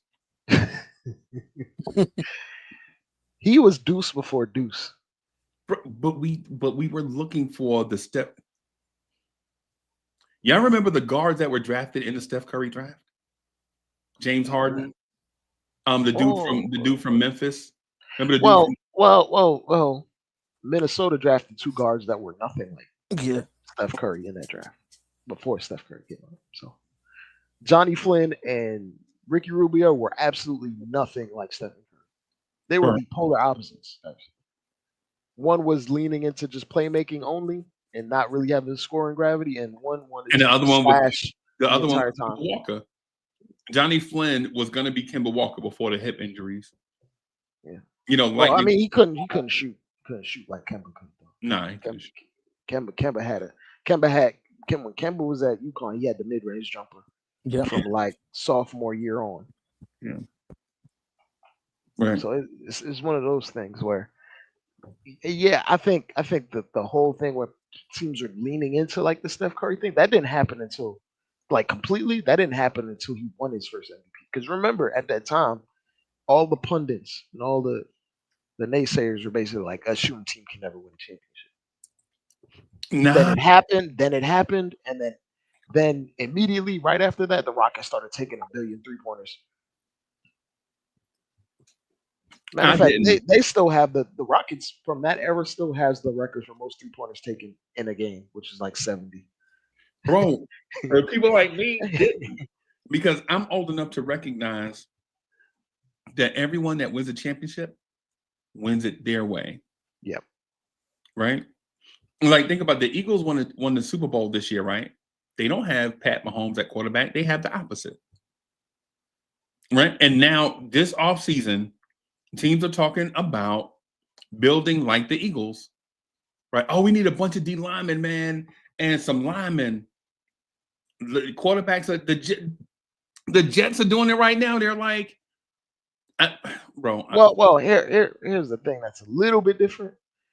If you looked at like the 6 of the 8 teams that were remaining left in the playoffs, all of them have dual threat quarterbacks, and when they get to the playoffs, they run even more at a high. They run even more. Like for instance, Pat Mahomes rarely runs in the regular season.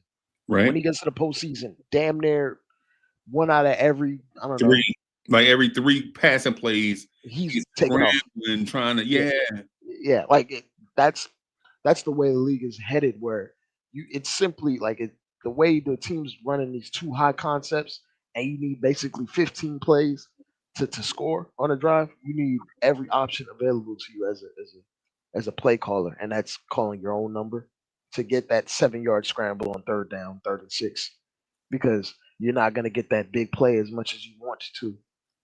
It's like heavily relying on shorter routes and all these other stuff because they're taking away the big play. The turning point for that was, ironically, it was Todd Bowles running too high against Pat Mahomes in that Super Bowl. I think it was 2021. Yeah. And they took away all his big plays, and they made him be a decision maker and read exotic coverages and just rushing forward. And that leads into like the Eagles building in the trenches. And they won at the trenches without blitzing. Quarterbacks have to play quarterback now, is basically. Yeah. Quarterbacks have to play quarterback, and you have to be able to run, because sometimes even playing quarterback, it means you're reading coverages and everything's just covered up. Yeah. And you got to beat these freak athlete D linemen, and now the interior D linemen are the real studs instead of the edge guys now. Right. Those are the real impactful players. And now when teams are building that way, it's like you need guys that can get out the pocket and beat the edge around the edge and make a play. Right. Like that's how the league is transforming in the NFL. And if you don't have a guy that can scramble, you're almost behind the 8 ball. It's very tough. That's why that's why people are still up in the air about Jared Goff, because it's just he's the Drew Bledsoe style of quarterback, and that doesn't exist anymore. Right. Unless you build a team perfectly, and they built from the trenches, and even then they couldn't overcome the fact that he's a statue. So basically where we are with Tibbs is we just feel like Tom Thibodeau is not the guy to get us over the hump, and he is not willing to change to become that guy to get over the hump. And so that's why the coaching change needs to be made. Yes, because I Yes. feel like even if you gave him the ideal ingredients, he's only going to use them in a particular way that he thinks is going to win, instead of adjusting or seeing the future of the league. He's trying to win with 1995, like 1995 logic, where it's like no, as Pat Riley says, no rebounds, no rings. Yeah. If you look around the landscape of the league, the three best teams in the league are not like top two rebounding teams or top in the top three as far as rebounding. They're like hovering around 10 to 15. They're good rebounding teams, but they don't overly compensate and make that their sole thing. They care about spacing and they care about 3-point volume. And even if you gave Tibbs those guys, he doesn't know how to use more than one guy that can shoot a three. Like he will explicitly tell one guy to take enough threes to make up for Josh Hart shooting threes, which is what he did with Dante. He's not gonna tell Jalen Brunson, hey Jalen, I need you to get up to like 8 threes tonight. He's never gonna tell Jalen Brunson what to do. He lets the star player govern themselves. And he lets like the fringe role players do what he wants or what he has an idealized view for them to do. Right.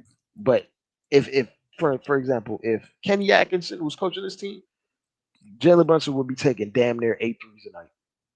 Right. He don't care. And 5 of them would be off catch and shoot. Yeah. He does not care.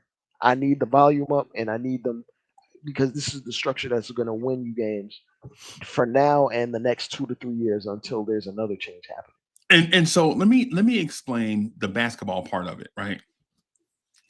For those that think they know basketball, like they think they know hoops, right? But know it from being adjacent. I'm just going to explain this from like somebody's perspective that's been on the floor.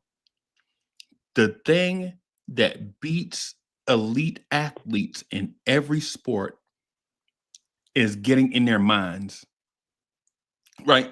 Because the thing is, there is only going to be one Randy Moss, right?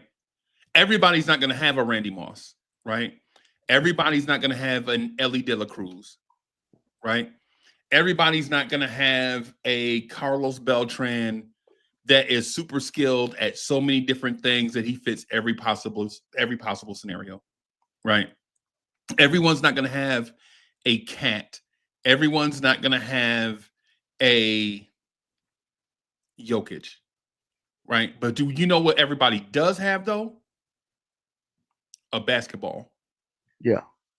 Right? And so the thing with that basketball is, if you move that basketball where you turn OG Anunoby, if you can turn OG Anunoby into Precious Achiuwa for a moment, you win. And how you do that is by putting OG Anunoby in jeopardy. Show him the back door, or let him be aware that you may try back door, right? And then bring the screen in front of him, right? And what OG Anunoby is going to do is what he's taught. He's going to turn his body in a way that he'll be available to move in either direction, and he's going to drop his hips, right? Now OG is being OG. Looks like he won, right? Now all you have to do is fake pass, go around the screen. He can only react to one. He can't be, even though OG Anunoby is an elite defender. OG Anunoby is the best defender that I've ever seen the Knicks have. Period. The Knicks have never had a wing defender, guard defender better than OG Anunoby. Not in my lifetime. It's like the combination of the physical tools and the IQ at the same time. Yep. Yeah. But here's the thing. When you put OG Anunoby in jeopardy, he becomes Precious, right? Now he's like a step slower, right? Too many things going on, right? That's why when you hire the next coach, if they move on from Tibbs, instead of Tom Thibodeau getting a guy to just dribble, be a decision maker, make the right pass, play the right way, all these nebulous, like when people say nebulous terms, that mean they don't have anything to say. I learned that I've only met one billionaire in my life, and he taught me the word nebulous, right? I probably heard it before, but I never applied it to my everyday life. We were in a meeting, these guys, company owners were coming up, and I asked him, I was like, hey Jeff, how you like what you heard, man? I wrote down a bunch of notes. He's like, man, throw that shit away. These dudes set us in here for 8 hours and said a whole bunch of nebulous stuff. And I was like, wow. They didn't really say anything. Things like play the right way. The game will tell you what to do. Read and react. Bro, all of that stuff is nebulous terms for, I'm going to use some buzz terms so I can get the hell out of here and go smoke a cigarette. Right? That's basically like when you hear that type of stuff. Now, to Dre's point of Kenny Atkinson being here and using certain things in order to get offensive play, Kenny Atkinson would absolutely do that. I agree. The other thing Kenny Atkinson would do is train 4 ball handlers. Kenny Atkinson is going to have 4 ball handlers, right? He's going to rotate them. And you are going to hear names like Ty Jerome. And you're going to be like, who the fuck? Ty Jerome is always that dude in free agency on 2K, right? You're like, hey, every time I play 2K, this dude Ty Jerome is in free agency, asking for too much money, right? So the thing with Kenny, so I agree. So if you're looking for a coach, the coach has got to be like, hey, listen, I can't be him, Dre. You want us to be a modern NBA offense with eyes set on the future, right? And so what I'm going to tell you is the one thing this team needs to do is train up or acquire, somehow bring in 2 or 3 other ball handlers with Jalen Brunson so that Jalen Brunson can also benefit from somebody else's playmaking, right? Why not get Jalen Brunson some wide open looks from 3? Why not? Yeah. Right? Why does OG Anunoby always have to get those contested threes in the corner? Right? Why does OG Anunoby always have to score at the rim over the top of 3 people? Right?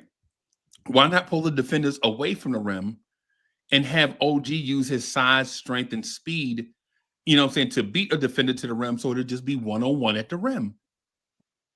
Right? Well, how do you do that? Right? You use all the square footage in your half court. Instead of splitting the Dre, you know what we do on Knicks on offense? I don't know if you noticed this or not. Mm-hmm. We cut the court in half, right? Like the rim, the court is legitimately 94 feet, right? So that means there's 47 and a half feet on one side, right? Or 47 feet on one side, right? What we do in that 47 feet is we shrink it down to about 25 feet. And then once we shrink it down to 25 feet, we go the other way and draw a line down the middle of the floor where we play on a quarter of the court with 4 of our offensive players and 1/4 of the court being defended by 3 defenders, because in a quarter of the half court, there's less square footage. So when you put long elite athletes in that quarter of the court, they have to cover less space vertically and grounded, because these guys are, say a guy is 6'7" with a 7-foot wingspan. You can't throw it by him on the ground because his arms, he's got a 7-footer's wingspan. And you can't throw it over his head because even at 6'7", he has the arms of a 7-foot tall guy. But we don't think about these things in terms of science or physics or practicality.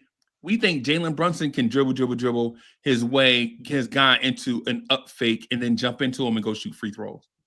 That'll work for a little while, right? But what happens in the playoffs where the coaches are like, just stay down? When Jalen Brunson gets in his thing, just drop your hips and put your arms up. You're a 6'7" guy with a 7-foot wingspan. Even if you drop your hips, he's still got to shoot a rainbow over the top of you. For 48 minutes, he's got to do that. And if Jalen Brunson can do that in 7 games for 48 minutes against elite level guys, they deserve to win a championship. But you know what we've seen thus far? Jalen Brunson's not able to do that. He needs help. Right? And we consistently provide Jalen Brunson the opposite of help on offense. Yeah, we make his job harder, and because he can score in the phone booth, we over rely on it. And And so eventually, it's gonna get you caught up. right, it's because we want to put rebounders and rim protectors on the floor, and the opposing teams are dragging our rebounders away from our rim protectors away from the rim, and we think it's a cute thing because our rebounder is away from the rim. They make or miss their shot, and Josh Hart has 11 rebounds. So we think it's working.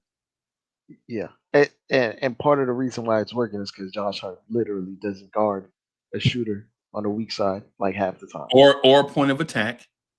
Yeah, it's one thing that's, I don't know if you've noticed this, but our offense relies on a ton of unnecessary cutting. They're cutting into clearly like there's like Occupied players there. areas. Yeah, and then we're consistently cutting, and you know why that is, because it gives us a better chance of getting an offensive rebound. Yeah. But you know what you're also doing when you cut? You drag your defender into the fray. Yeah.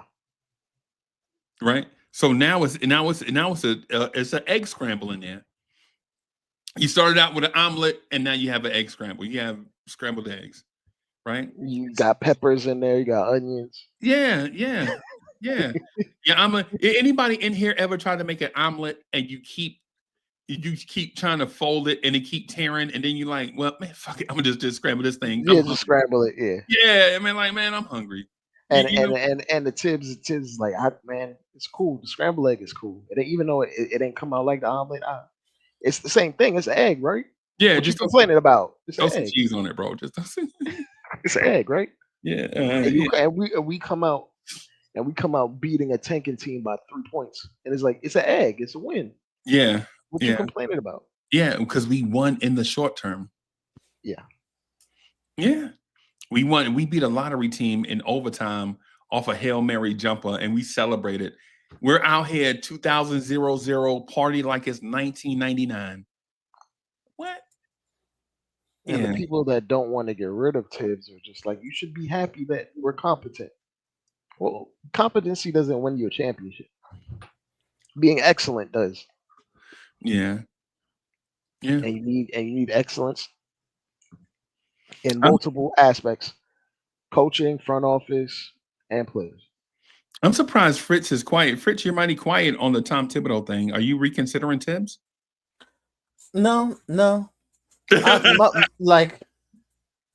Yeah.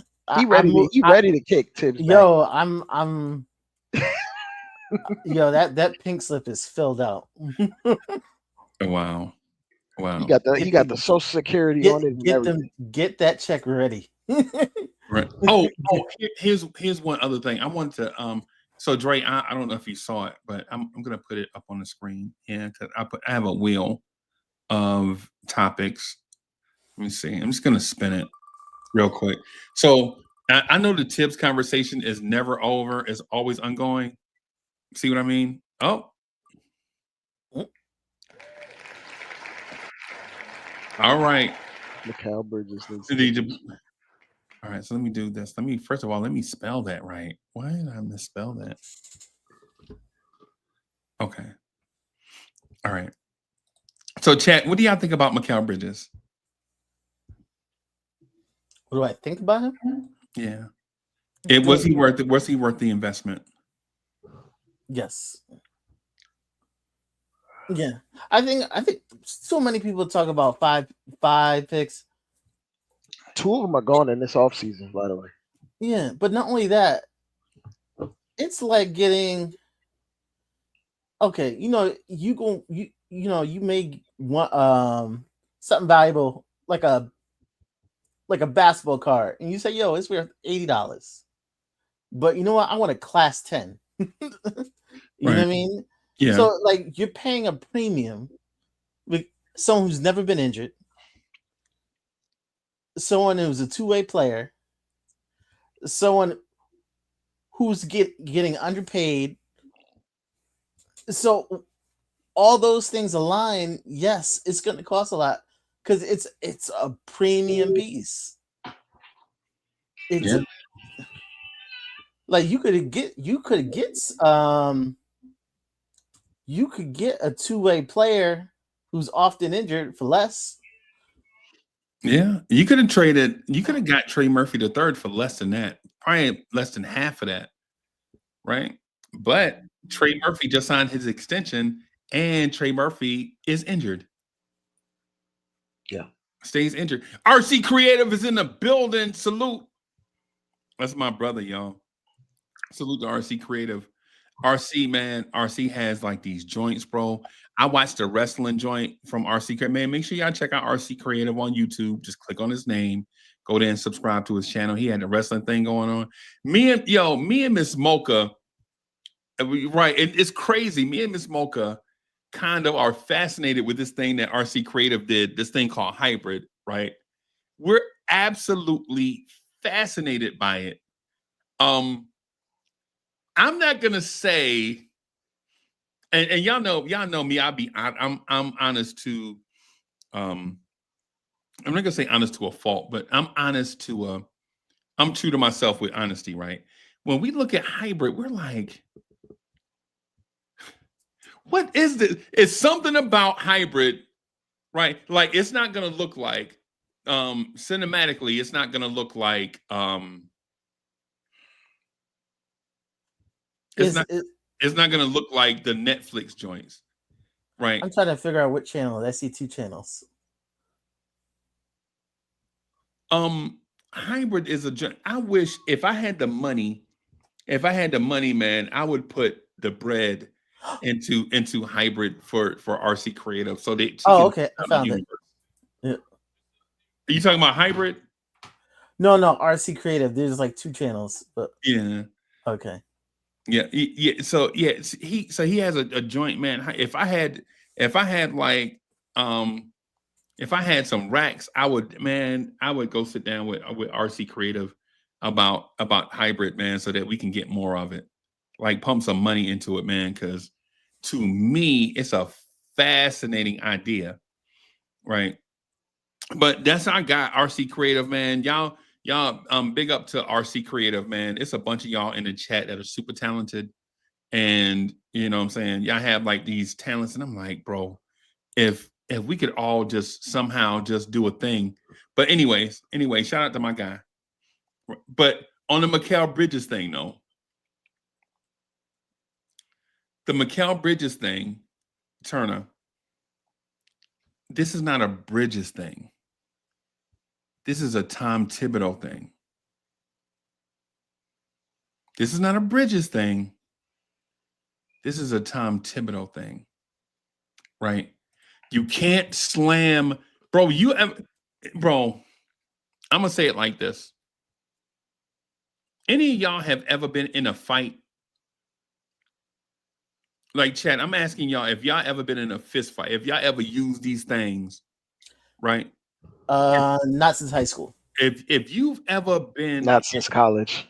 If you've ever been in a fight where you use these things, bro, eventually these things look like pig foots, right? The more you fight, man, the more you break your knuckles. Your fingers are always swollen and fat, right? And if you don't know what that feeling is like to use flesh, put flesh on bone, then you don't know that sensation, right? You don't know. You just talk about it like, yeah, man, I'm gonna just go off the hands, bro. After those hands, bro, you ever been around somebody who fights all the time and look at their hands? It's crazy. This just look mangled. Right. They look like pig feet. Right. And so that's what Tom Thibodeau is doing to Mikal Bridges. Instead of figuring out a way where an elite wing defender can guard elite wing scorers, he's using Mikal Bridges to guard every offensive threat on the floor every night. You're Iron Man, right? You said you was an Iron Man, right? You said you were tough, right? Do it. Any guy that any guy on the other team that has the most usage, it don't matter if they 5'10" or 6'11. We put him Bridges. on there. Yeah, Bridges. Yep. hit the Mikal Bridges button, and then we wonder why he's not as productive offensively. Well, he ain't got no legs to get you 20. Right. How? How are you asking? How are you asking the dude to be? How are you asking the Kenyan marathon runner to run 26.2 miles, and then when he finished, line up beside Usain Bolt and in a sprint for 100 meters? How? That don't even sound. He ain't even that type of Oh, athlete. We the only Freezie. He might be the only guy in the league they asked to guard Jason Tatum and then turn around guard Trae Young the yes, whole game. yes.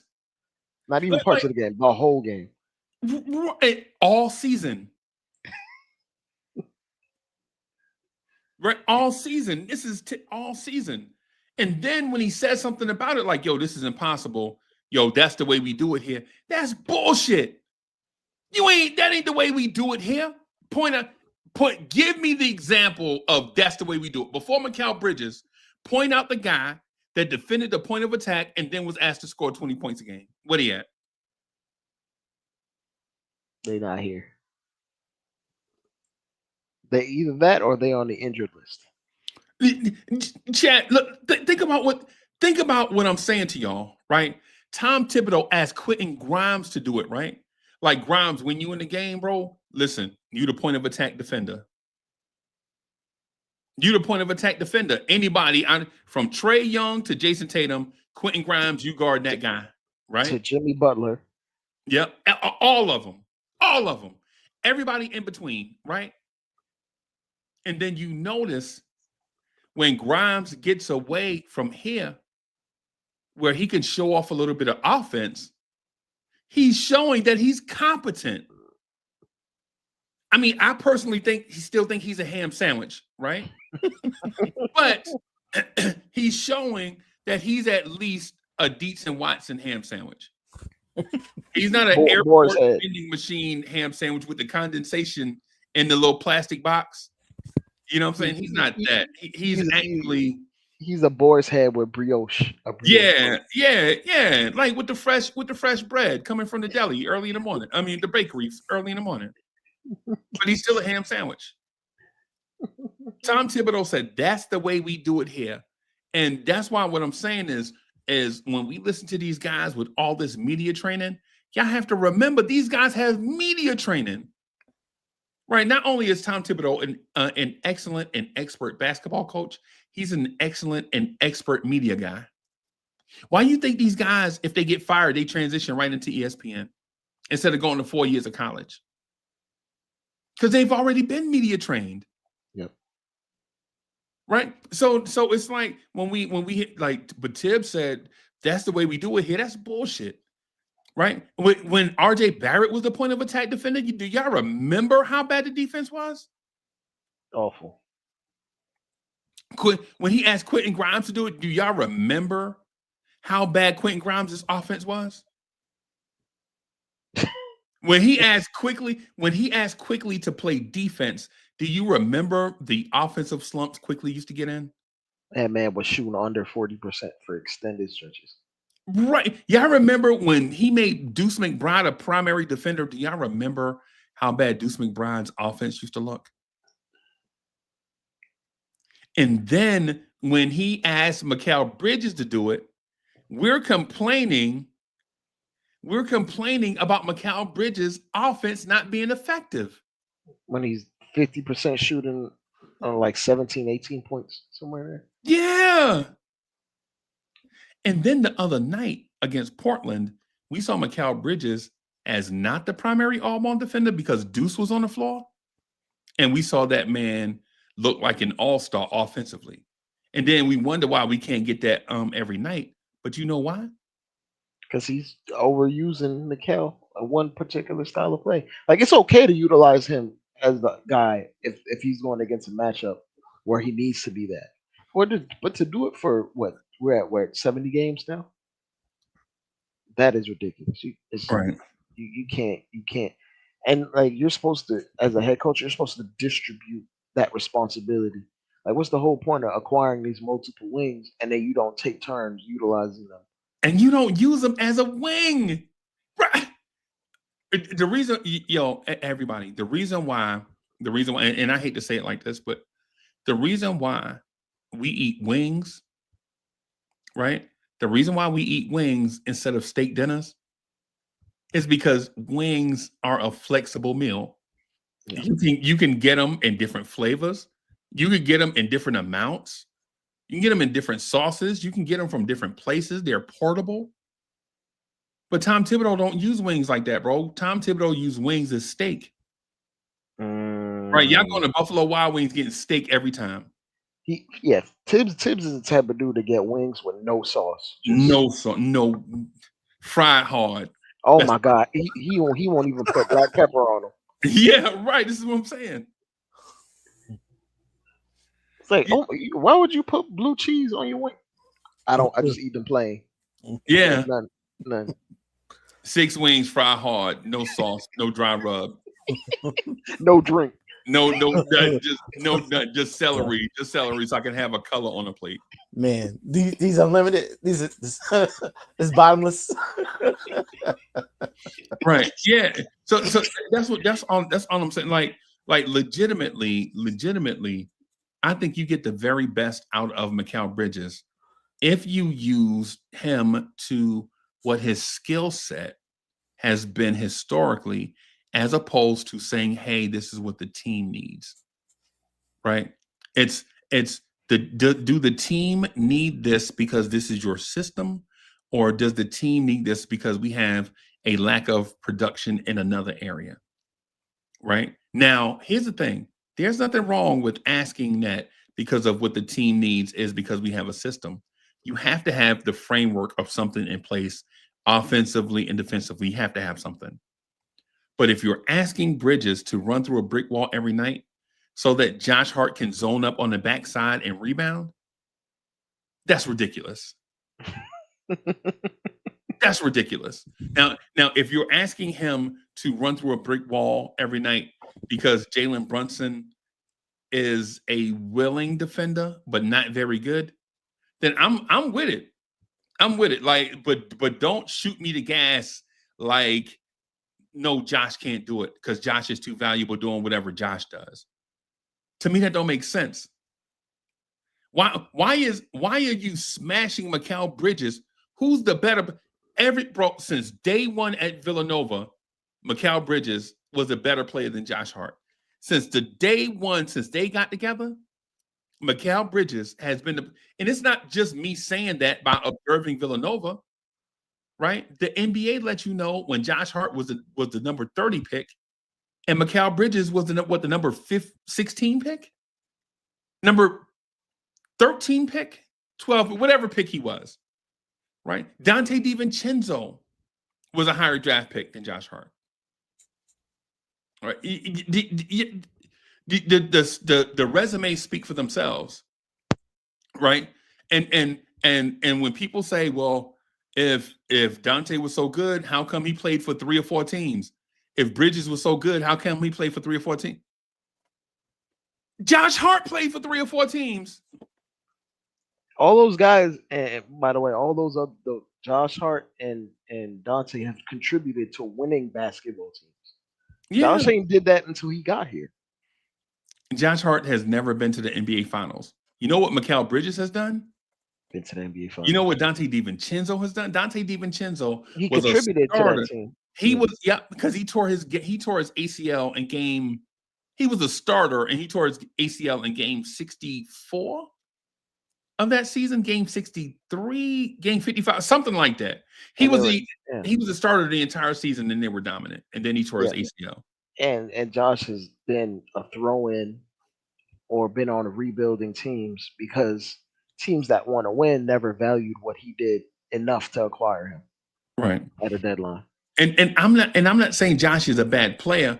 What I'm saying is if we're having a conversation that Mikal Bridges sucks and we support Josh Hart, I think you have to reevaluate what you see on the basketball floor. That's what I'm saying. I'm not saying that I know everything, but I do have common sense. Why am I watching Mikal Bridges getting mashed on screens 14 times a game? How many? 80 times a game. And you always see Josh Hart getting rebounds in space. Wonder why that is. Because it was One has, intentional. one has max responsibility, and the other one is Troy Polamalu. Right? One, you can't blame Ike Taylor and Ryan Clark for everything on defense when you know Troy Polamalu is a very undisciplined defender. He's gonna make plays. Like Troy Polamalu is gonna. Hey, Dre, you remember Troy Polamalu, right? Yeah, I remember. Right. People are like, man, but Polamalu make plays, bro. But Man, he got them hits. Polamalu be knocking people teeth out. But nobody accounts for when he got a blown coverage because he was too aggressive. Yep. And the closest DB is Ryan Clark trying to make up for it. And then you blame and then Ryan Clark got to Ryan Clark gets a unnecessary roughness. Yeah, you feel me? Trying to make a right. See, this is with a late hit. Yeah, this is what I'm saying. I'm not saying Polamalu was bad. Polamalu's probably Hall of Famer. He's a top 20 safety all time, right? I don't care about the order. Y'all order them the way y'all want to order them, right? But what I'm saying is, for all the times you see Josh Hart grab a rebound in traffic and push it and lay up on the other end, Mikal Bridges has run through 8 screens, getting smashed half to death, and then have to come down on offense and play make. That's what I'm saying. I'm saying if you respect Josh, you have to respect Mikal Bridges also. You can't have one without the other. Is what I'm saying. You can't legitimately say Mikal Bridges came here and forgot how to play basketball, but Josh Hart had a triple-double the other night.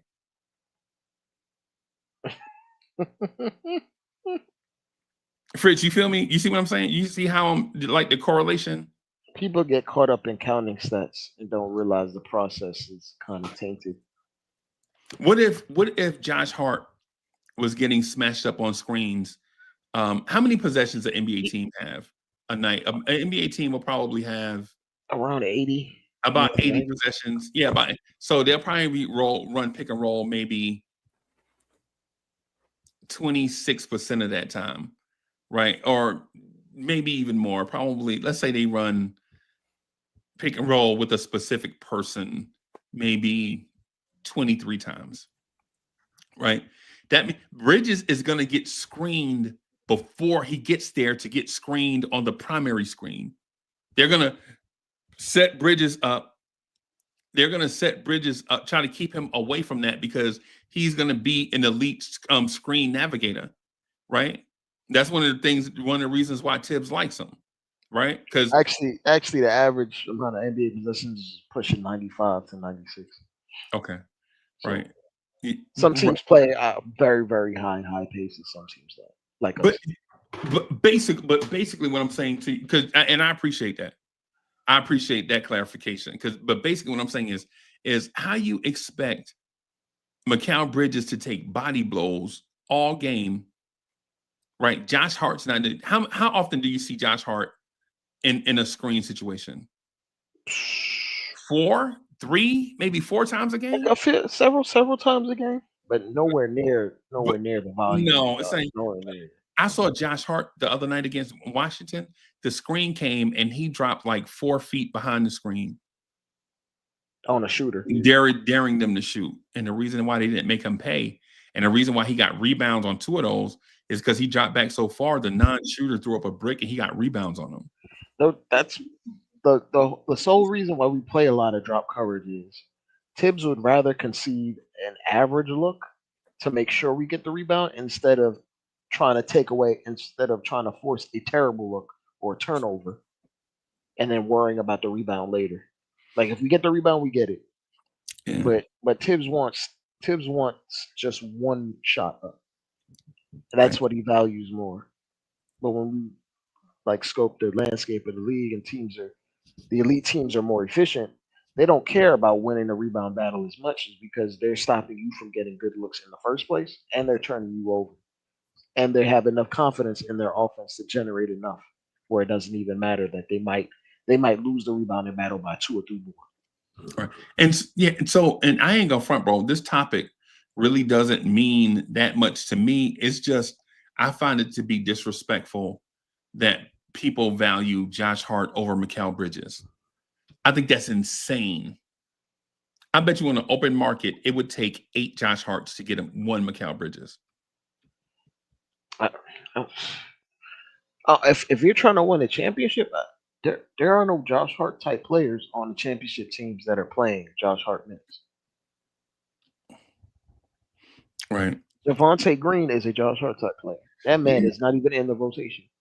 No, because he's filler. Yeah, he's filler. He's If Josh Hart could shoot at the league average level, you'd be able to get a lot for him. But because of his actual flaws in his game and the way that the league values the 3-point shot, the 3-point shot is like the most valuable trait you can have. Yeah, oh, you know what? Hey, let me say. So Jerry Fitz said, when Brunson's man sets a pick on Towns, we're in trouble. That's been of course. Yeah. It don't mean think about this. If Sam Cassell's man sets a pick on Olajuwon, the Rockets are in trouble. If Robert Pack's man set a screen on Mutombo, the Nuggets are in trouble, bro. Yeah. If Mark Jackson's man sets a screen on Pat Ewing, the Knicks are in trouble. Right? I feel you. I feel you. I think it may have gone, but let me do this right. I'm gonna pick one other topic off the wheel and talk about that. Oh, I didn't even add it to the let me add it to the thing. Okay. So we already saw that one. Let's spin it again.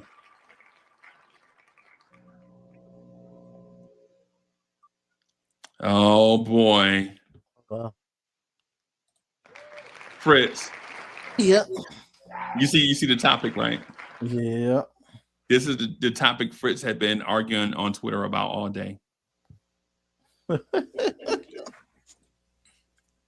Yeah, we wasn't even talking about this year. We talking about next year. Yeah, in general, right? Just in general, right? So, so chat. How can the Knicks improve bench depth? Actually using the players? Yeah. Yeah. Because some of it is like I think we're at a talent deficit off the bench. Absolutely. I think there's cause to concern. Like we need a specific type of player off that bench unit. But also at the same token, I go around the league and I canvass the league, and like the minutes that Kolek got are typical of minutes that rookies across the league get in low leverage situations. The first half minutes, and we don't see that at all because he's trying to win every possession, and that will spike the growth that you're trying to have long term. Because we're going to be relying on Kolek unless you trade him. We're going to be relying on Kolek for backup minutes next year.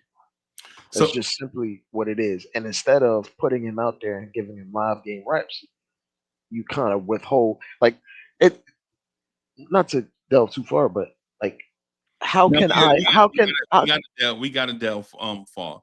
How can I? The overview conversations, in my opinion, be whack. Yeah.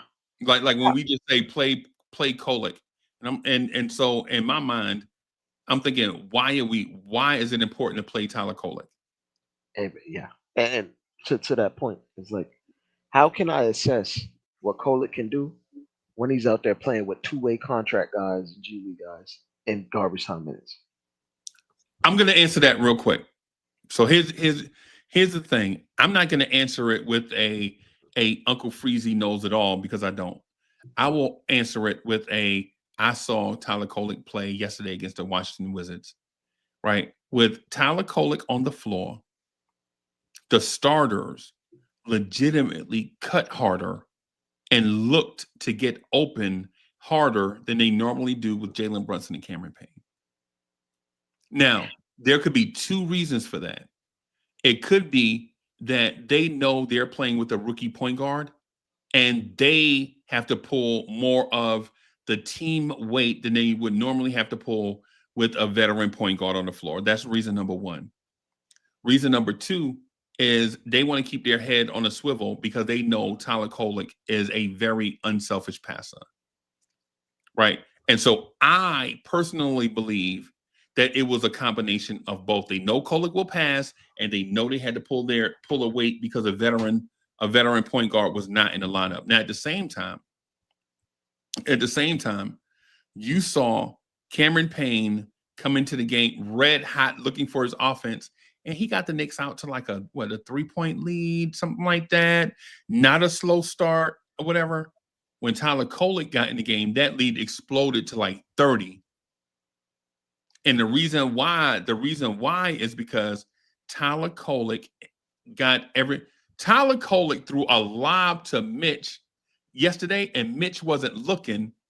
And then when they were coming back down the floor, Mitch said something to him, like, "Oh, something, my bad. Golly, I missed it, man. My bad." Tyler Kolek being a rookie, you can't say anything to a vet like, "Hey," you know what I'm saying? He a rookie. But he said something to Tyler Kolek, right? He threw the lob to Mitch. Mitch wasn't looking. Now, here's the thing. I'm not saying Mitch is never looking for the lob. That's not what I'm saying. Because yesterday I also said that the Knicks players in general, all of them, not named Tyler Kolek, don't incorporate Mitchell Robinson in the offense, and I think that's a crime.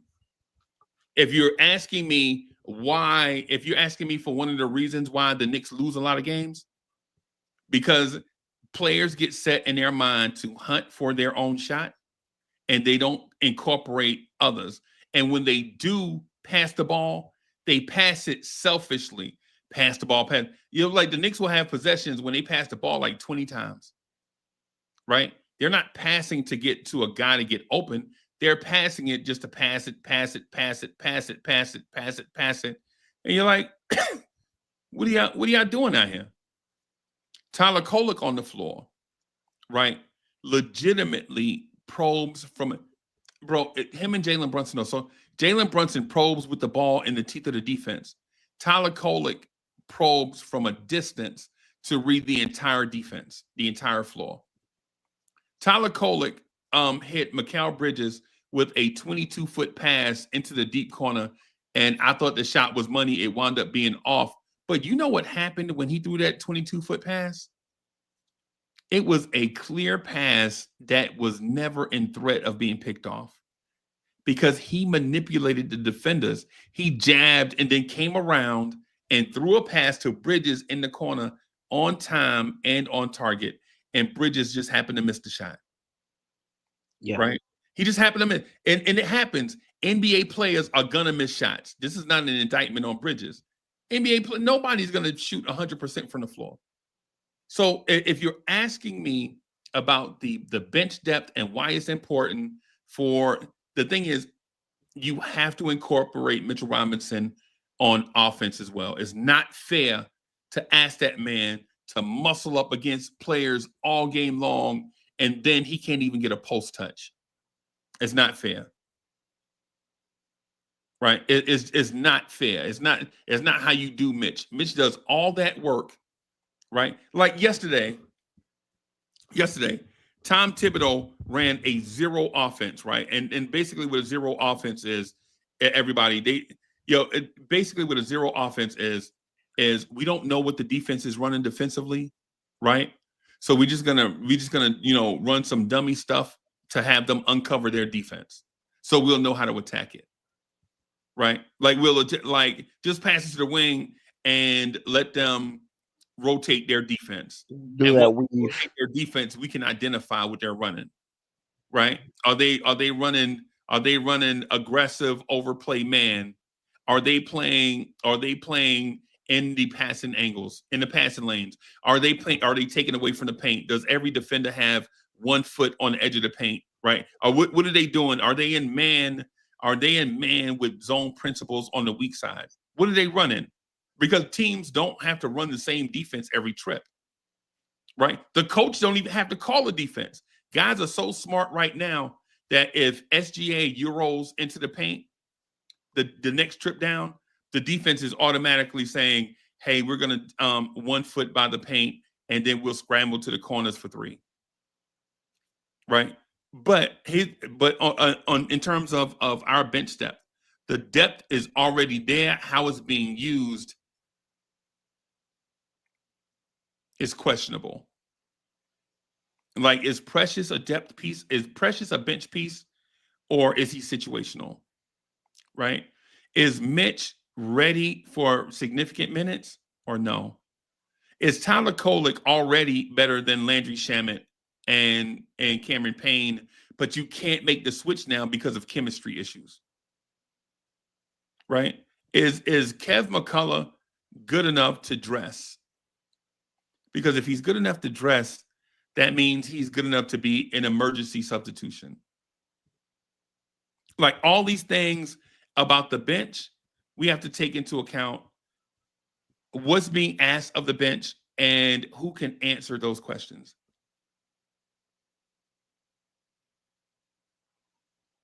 I think you're absolutely right. I feel like we haven't done enough digging to see what we can and can't do within the structure of an NBA game, and that is malpractice to me personally, because that for whatever step back that you might take back in 3 minutes or even in a possession in a game in November, it's something you're going to get back tenfold in the future, in terms of trust, in terms of guy getting up to speed, in terms of players developing chemistry with one another. Right. And I don't think Tibbs cares about chemistry unless it's one particular lineup that he sees works. Right. In his mind, it's partially the reason why we were eliminated from the playoffs, and Alec Burks is starting 25 games over Emmanuel. Right. Part of the reason why we knew going into the playoffs that Alfred Payton was going to be an issue. We knew, Freezie, the fans knew it. Everyone knew it. It was going to be an issue, and it took him until like Game 4 of the playoffs to bench him. Once he has this thing in his mind of what's going to work in his mind, nothing is going to deter him until the players are actually removed and literally cannot play. Then he has to become creative, which is unfortunate. If you have to be creative when options are not available to you, then how do I know you're going to be creative when you have a plethora of options and you're just not going to use them because they don't fit a particular ideal for him? Like, you can't win that way. Like, all the other coaches in the league, the elite ones or the ones that are coaching elite basketball teams, all have a view or a mindset that they have to try multiple different things. But the bench depth, though, that's relative. It's relative to the bench. how? Like, how are you going to try multiple different lineups?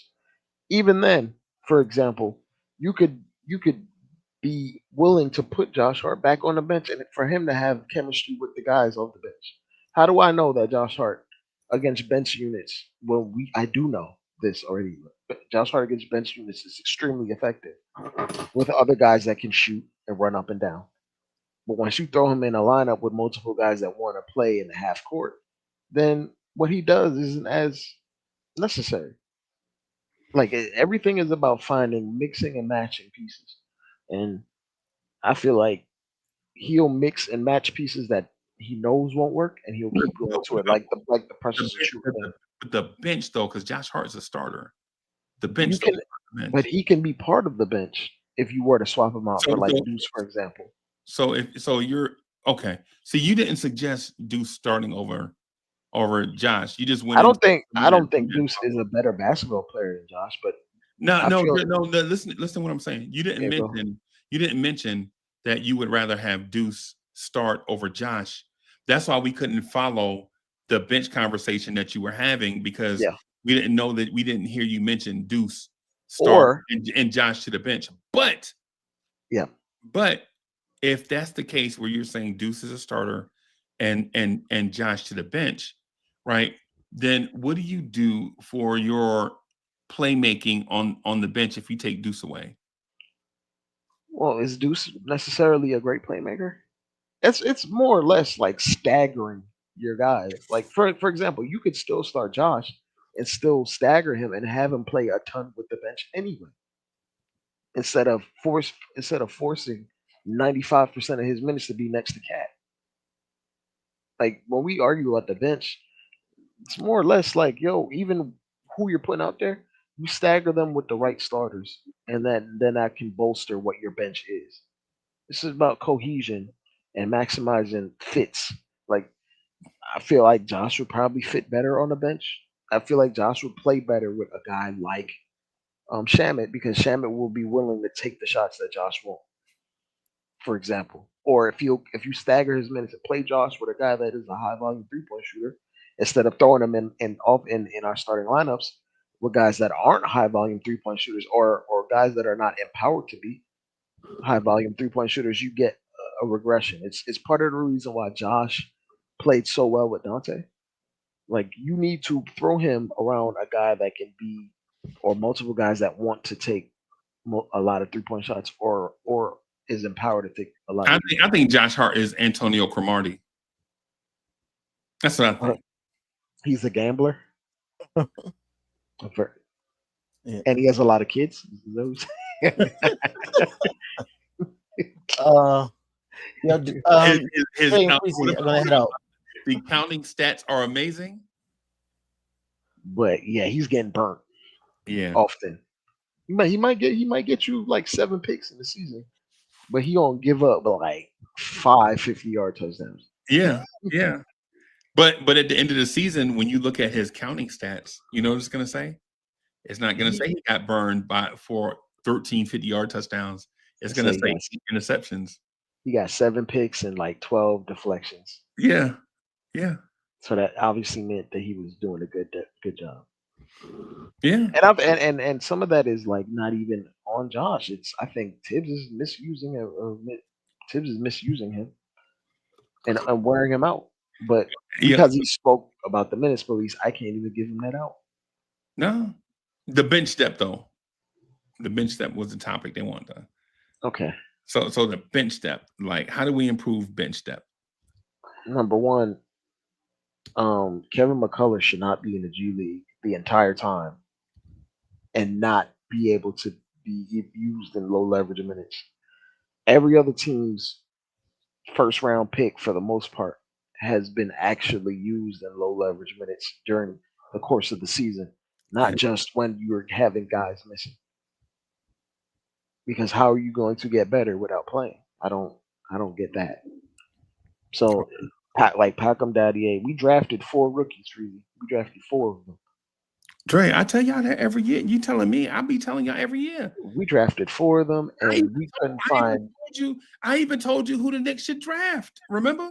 Yeah, and we arguing about the bench is like, you got 4 young guys, spry, ready and willing to learn, and you don't even know how to throw them in like against tanking teams or against bad teams in November, just to see what they can do at the beginning of the second quarter for 3, 4, 5 spot minutes, because you so focused in on trying to win every single second.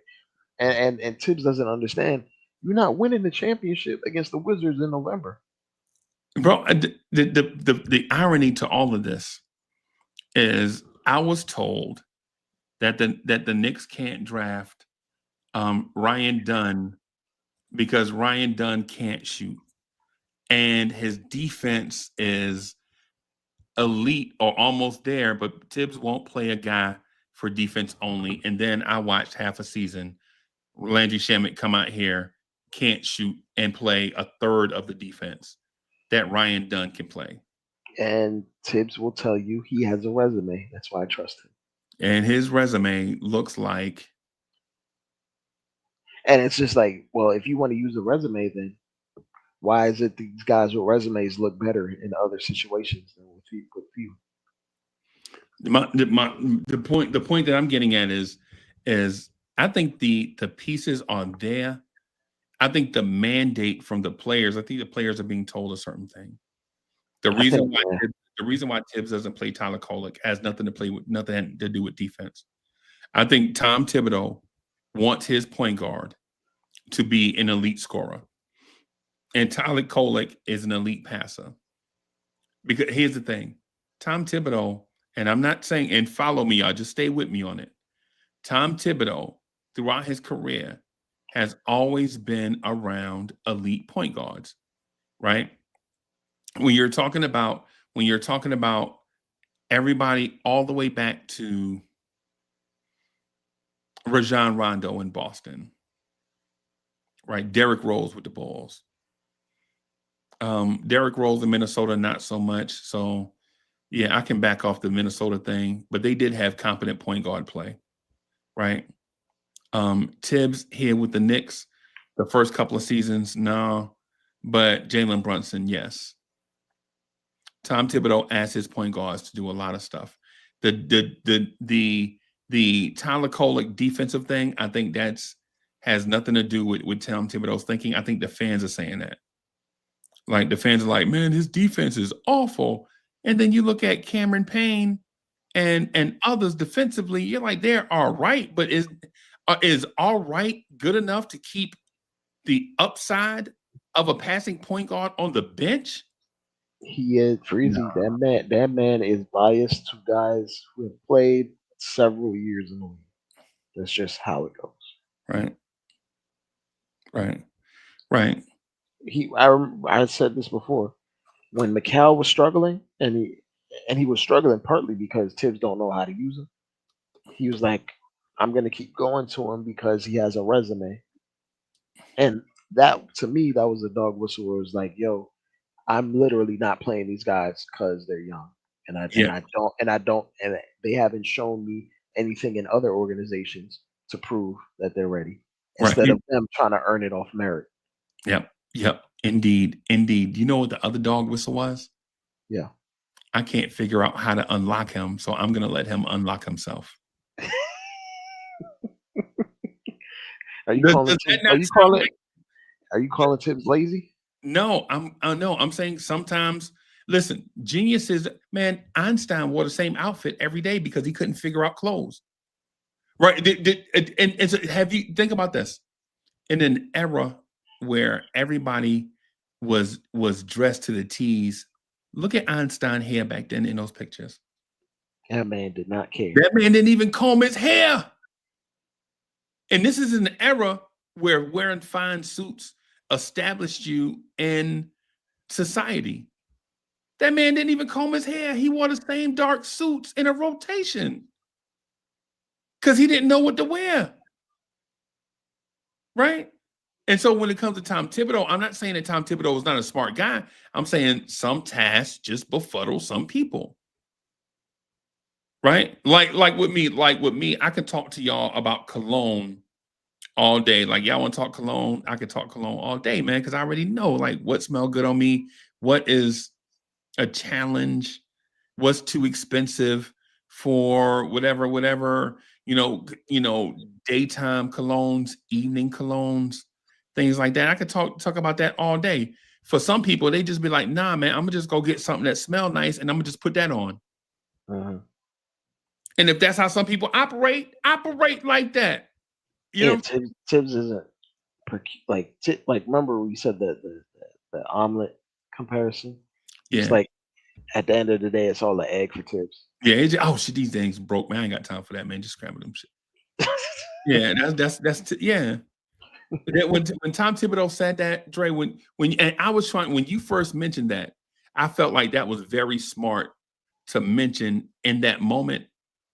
And then we kept getting cut off. I was trying to get back to that moment of, hey, there's a second thing happening here that we don't get to talk about, right? And it's that Tom Thibodeau gets in the media and constantly admits he doesn't have the answer.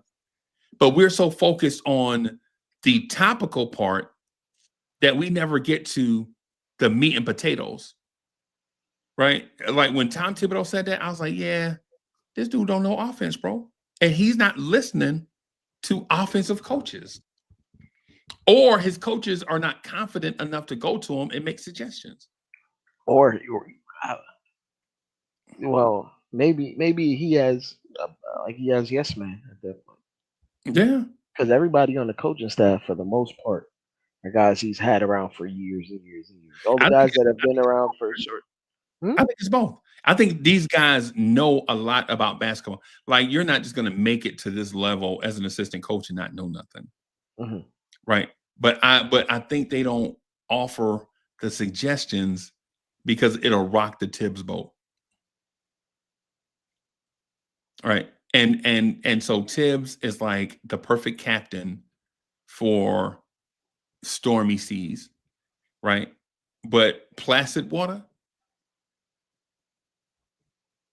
like the bench should be a placid thing where you have a whole bunch of guys on your bench just itching to get in there and give you buckets.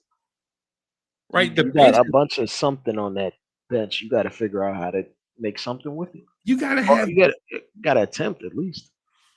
bro. When have you ever seen a championship level bench that didn't have a veteran bucket getter on there or a young dog just waiting for somebody to twist an ankle so he can show the world who he is?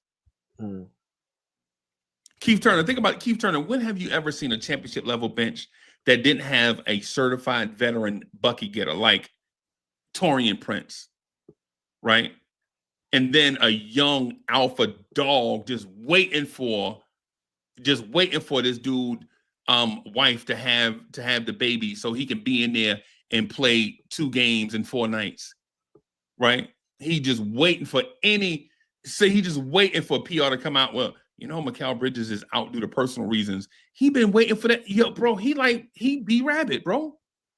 He been waiting for this moment his whole life, right? Like, as soon as Jalen Brunson twisted his ankle, there should have been a dude on the bench like, armed and ready, sing palms, get mom spaghetti, vomit already, whatever it is that be rabbit. A dude ready to put up a bunch of shots. I mean, technically that Cam Thomas.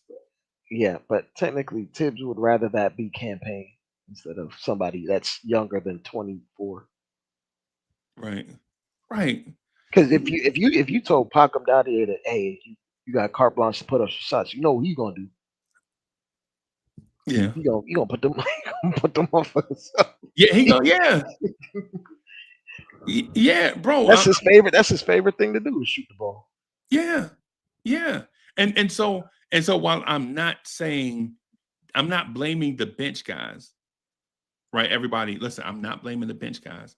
What I am saying about the bench though is, if you're put into a certain role and this is what you're asked to do, and you're barely getting minutes as is, if you go outside something that you're asked, knowing that he's going to take minutes away, do you risk the minutes you do get to show that what you have? Exactly. You know what's funny? The guy that you're describing is Marjan Beauchamp. That man went through it off the backboard on a Tibbs team that he has a 2-way on. He has some stones just to do that. Yep. Imagine if he messed it up. He's out of the league the next day. Yeah. Yeah. Tibbs would go to the front office and had that man cut off the team. Off rip. Right. Not even impressed that you won. You're not even thinking about how you won. You are legitimately out here thinking about what that dude did. That the guy that you're describing is literally Marjan Beauchamp. He is itching to just go out there and put some shots up. Even in garbage time, he's trying to put up step back jumpers and all types of shit. Like, bro, that's what he wants to do, score. Right. Yeah, that's what I'm saying, bro. Like in terms of Tibbs don't empower those types of guys unless they're already 30, like Alec Burks. Yeah. That's what I'm saying. Like every team should have an Alec Burks and a Cam Thomas on the bench. Right? Like the solid veteran dude that's gonna be like, regardless who you play, he's gonna get you 11 points. And then the dude on the bench that's gonna be like, depending on if he sees that first shot, Buddy Hield. Remember young Buddy Hield? Yeah. Like He just playing whatever, defense bad or whatever. And then he accidentally saw a shot go in. And now he's the best offensive player in the league that night. You can't stop him. You try to double team him at half. And if he gets a look, it's going in. Remember the Philly series last year? Yeah. When he hit that fall away three in the corner where he fell out of bounds and he was on the ground looking at it and he saw it go in. I was like, fuck. Because now it's like we got to deal with this dude. Now we not only are they on a run, this dude just caught fire. You remember earlier in the season, the guy from Detroit, the shooting guard for Detroit, used to play for Minnesota and Denver. The guy from Florida State. Wait. Say it again. The guy that hit like the 7 threes against us from Detroit. The shooting guard. Malik Beasley. You remember, man, we were just cruising along, and then Malik Beasley was struggling, something, and then we fouled him. Somebody started barking, and then like 2 possessions later, he came down and hit a 3. And I was like, oh, damn it. Oh, my God. And then they searched for him on the next possession, and he hit another 3. It was like, fuck. And then he started talking, and then he hit a pull-up 3, smothered. Cash. Fuck. Oh, now he hot. What are we going to do now? What are we going to... See, the Knicks don't have that guy on it. Ideally, that would be Landry Shamet. Ideally. But Landry, that was him before, but I don't think he's ever recovered from that shoulder, to be absolutely honest. Even though he's shooting well, he's not putting up the volume where it even matters that he's shooting well. Like he's shooting like 40% over the last, I don't know, month to change, but he's only getting up like 2 threes a game. So like even if he's shooting well, whoop-de-doo, you're making 1.13 a game. It's not impactful enough. Yeah. Like if he was shooting well and he was getting 6 trays off the bench, yeah, then we'd be having a different conversation because he would be getting like 8-9 points. He'd be averaging 8-9-10 points. Yeah. It is one of those things, but some of that is like, yo,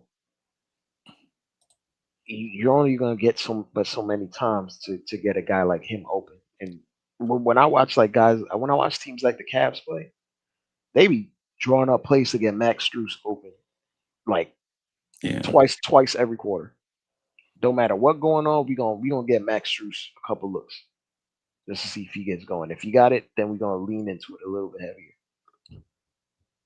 Yeah, Landry Shamet is trash. No, he is. He's mediocre. I'm looking at his numbers for the season. You got to look at his numbers for like the last month. Though. I'm looking at him. I'm looking at him right now. Oh, for March? Yep, I'm looking at him right now. Yesterday he was 1 for 4 for 3. Oh my God! The game before that at Charlotte, he was 0 for 3 against Charlotte. He was 0 for 5 against San Antonio. This is my problem. He should be taking 8 shots a game, minimum 8. Yeah, he's getting 3, 4, 5 like this. What is that supposed to do? Like even if he made all his shots, Freezie, 3 shots, what is that? Maximum, he's getting 9 points. Yeah, Dre, that man is shooting 39.6% from the floor in March. How much from 3? Or is that just overall? No, that's overall. Okay. He's shooting 30.3% from 3 for the month. He's had like a rough 3-4 games in a row. Just woeful. That man, since he's been back, he's had 2 double-digit scoring outputs since he's been a Knick. 2. That's Landry. He trash, bro. Man, pack that man up, bro. And New York, listen, I know how y'all talk. I'm just saying, pack this man up, man. He garbage. Get him out of here. And I know y'all want me to finesse it and be like, man, give him a chance. Man, pack that man up, bro. This man is cross colors. That man, every year of his career before last year, he played 20 minutes a night and averaged around 9 points. This man is an Averex jacket, man. Pack that man up, bro. Get him out of here, bro. This man legitimately is called canal boots, bro. Get him out of here, bro. That man is he can't be the guy that's playing the minutes that we could be giving to Tyler Kolek and Pacom Dadier. Bro, you can't be telling me that, bro, that's not real life right there. Man, get this dude out of here, bro. And replace him with who? Bro, with Dre. Hey, you know how to put on an NBA uniform? We ain't gonna play you anyway because you young.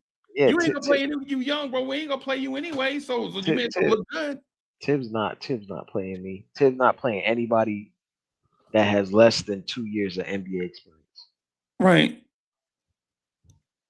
Bro, I promise you, I promise you, this dude, Landry Shamet, it was the worst. Bro, listen, I don't claim to know everything. I don't. No one knows everything. But the minute Knicks fans were telling me that we were going to draft Matt Ryan and Landry Shamet in the G League draft, I was like, yeah, our bench is going to be terrible. And our bench is going to be, because the thing is, I'm not knocking a calculator, guys. This is all basketball, right? This is all basketball. When you get a guy that offers you no upside over 200 games, why are you investing in him? We could have brought up Boo Booey. To not play him because they let Tibbs dictate the rotation. Yeah, I know. I know. That's because the thing about it is this. And at the same time, people were telling me about the precious $6 million. I get it. I wanted Precious back, right? I like Precious. You know, the Nigerians got to stick together. You know what I'm saying? So my thing is even with that, I'm like, where's James Najee? There are answers out there to our questions, bro. Any quandary we have, there are answers out there. This kid, Kev McCullough, is gonna be better than Josh Hart and Knicks fan. Dre. Marjon Beauchamp is on your bench right now. Right now. And if you want a bucket, that's what he can do. And he's an athlete, bro. He's young. Yeah, like that's what we need, athleticism. But like even if you gave him these options, he's clearly not going to use them, even if they're the most ideal. Right. That's why I want that man gone. Right. Yeah, bro. And so I had a meltdown the other day because I had been watching content creators, and I was watching content creators say stuff like, you need to give Tibbs more. Tibbs don't have enough. I heard somebody say that, and I legitimately wanted to chew my arm off bit by bit. Not all at one time. I just legitimately wanted to experience the pain of eating my own arm off. How does Tom Thibodeau not have enough weaponry? If that is the case, I'm saying I'm on the boat of getting rid of Tibbs, because if he don't have enough, he'll never have enough. Right? If he don't have enough, he'll never have it, because all the guys that he wanted are there. Deuce is still here. Quickly's gone. Right? Precious is here. Obi is gone. Right? Yep. Bridges is here. Dante is gone. OG is here. Grimes RJ is gone. Grimes is gone. Grimes is gone. Cat is here. Randall is gone. And if you don't think he has input on all these moves, I got a bridge to sell you, and it's in Brooklyn. Right. I'm gonna sell you a baby bridge next to the Verrazano Bridge. I'm gonna sell you a little teeny baby bridge. Right. It's only gonna go out in the water 8 feet. So just be prepared. Right. The thing is, think about what chat, think about what I'm saying. Quickly is gone. Deuce is here. Obi Toppin is gone. Precious is here. Randall is gone. Cat is here. Dante is gone. Bridges is here. Grimes is gone. OG is here. RJ is gone. Right? Think about all these guys that we flipped over the roster for Tom Thibodeau, and if we get the same result, are we then gonna say trade Brunson? What are we doing out here? I don't want to keep flipping over the roster for a coach over and over and over and over. Right, because this is the fourth iteration of a roster in 5 years. How much more leeway are you going to give Tom Thibodeau before you question Tom Thibodeau? And I'm not saying that because everybody, even as a content creator, I have to be on my game. I have to think about this stuff, research stuff, talk to other people, right? Hey, am I in line thinking about this dude, Kanan Catchings? Am I the only? I'm on this Kanan Catchings train, right? I'm on this Kev McCullough thing where I'm trying to advise. I'm trying to have people think forward. Like James Najee and Kev McCullough next year are going to bump people out of the rotation, and people are like, "Well, who the hell is James Najee?" Hey, bro, he's going to be better than Ariel Hukparty. I promise you. Who is it? Where's he playing that right? I don't even know who he is. Is he my barber? Ha, ha, ha, ha, ha. Okay. All right. Okay. You'll see. You'll see. And, Dre, do I occasionally not what? Hey, Dre, you were here right at the beginning of the Kemba Walker thing. When I told you Kemba Walker was washed, right? When I was saying Kemba, remember they was calling me, they was killing me because I called Kemba Walker washed, right? Remember that? Yep. Remember when I was calling Quentin Grimes a ham sandwich? I was like, yo, this is the worst guard rotation in the NBA. Evan Fournier, Quentin Grimes, and Kemba Walker. Chat, y'all remember that? When I was saying that's the worst guard rotation in the league? Kemba Walker, Evan Fournier, and Quentin Grimes? Right? I was saying it in the moment. Now, when I was saying it, I understand as a fan, you have to give certain leeway. Like, hey, man, you got to give them time. No. Quentin Grimes was a airport vending machine ham sandwich when he was with us. With the condensation on the plastic. With the condensation on the inside, letting you know it's been there for like 4 days. That's it, yeah. That ham sandwich was in that same spot. The carousel come back and it's option D17. And you're like, damn, D17 look like it's been there for a long time, right? So, but yeah, man. So with Tibbs, bro, you're like, how much leeway are you going to get? If Tom Thibodeau makes it through this offseason, he'll be going into his 6th season as the Knicks coach. Oh, my God. Do you really, chat, do y'all really want, this time next year, do you really want to have the conversation about us going into the playoffs thinking we can knock off Boston with Tibbs?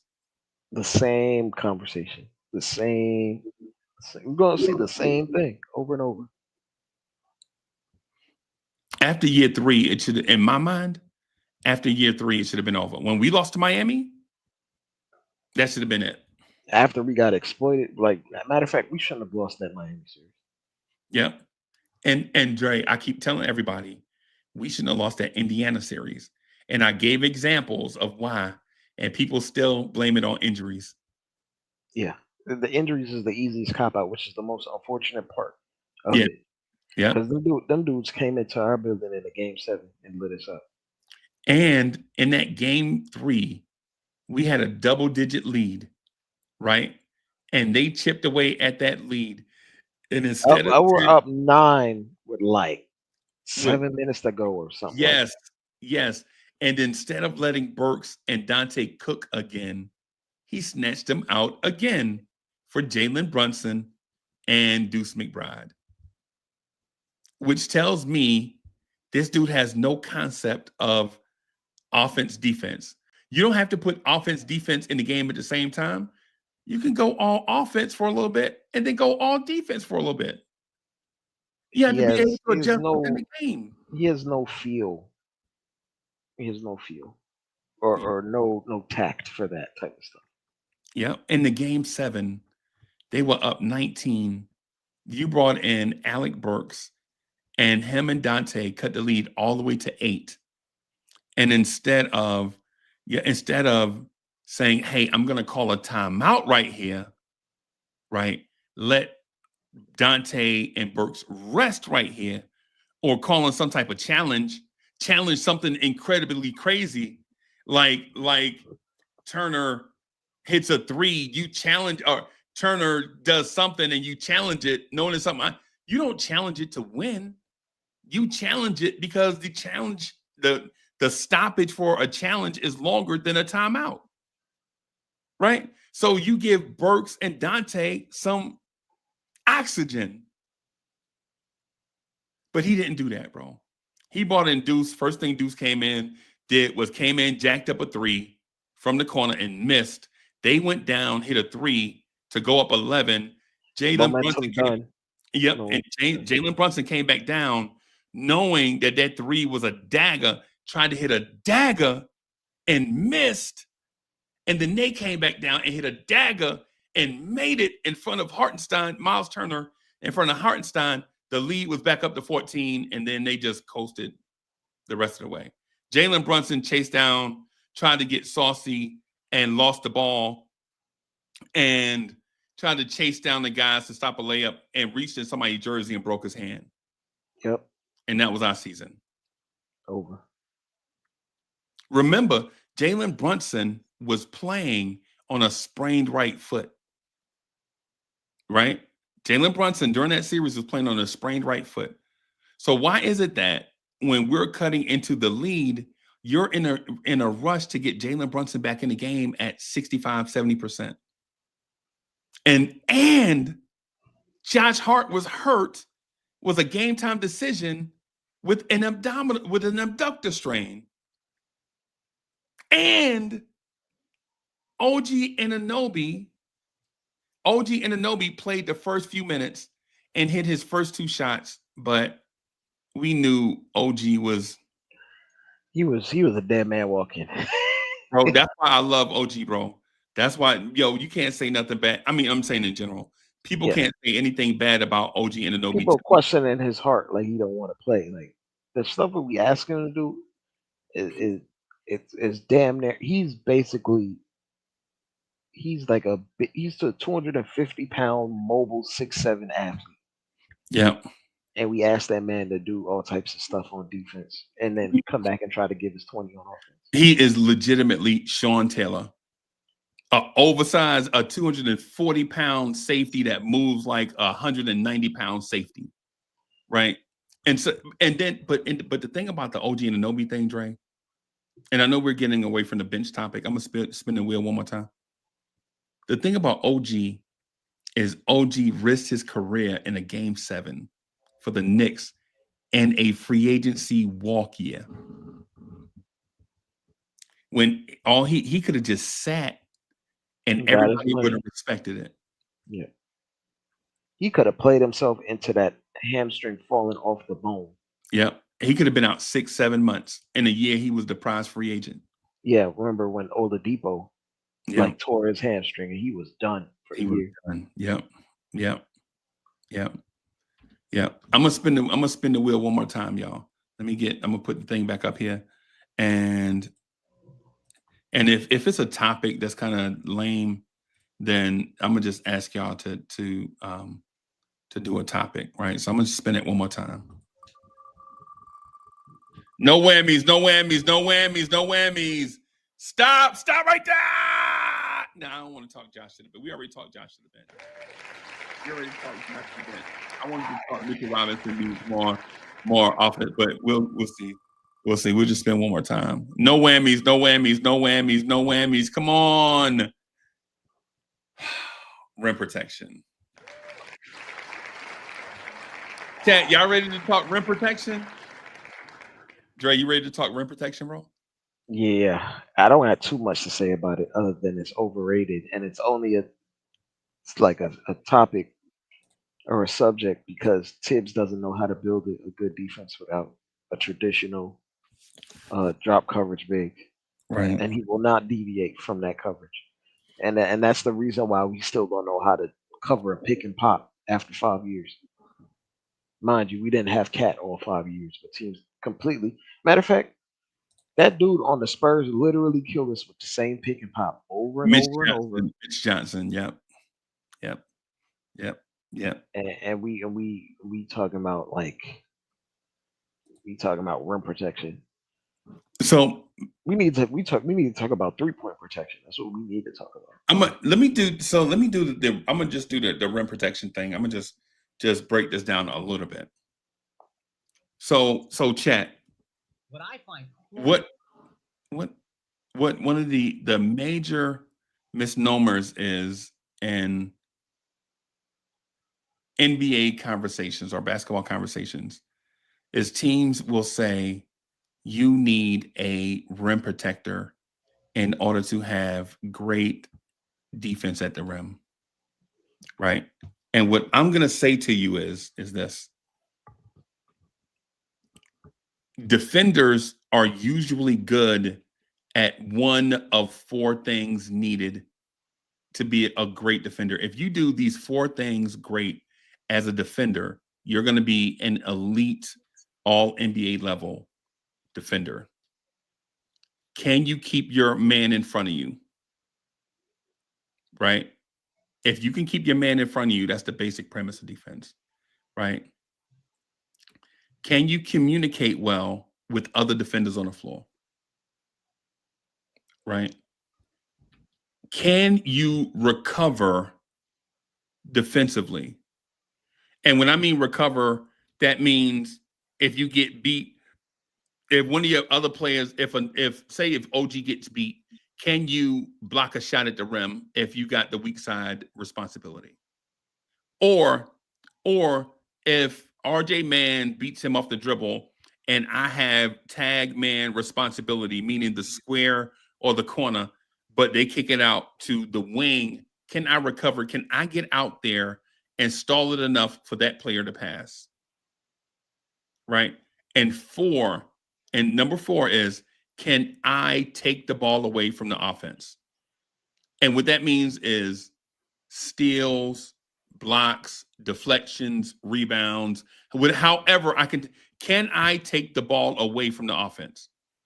Right? Steals, blocks, deflections, rebounds, charges, right? Can I do something to get the ball away from the offense? If you can do all these things, then you're going to be an elite defender, right? We have guys on our team that legitimately are great at 3 or 4 of those things. OG is great at 4 of those things. Bridges is great at 4 of those things. Mitch is great at elite at 3 of those things.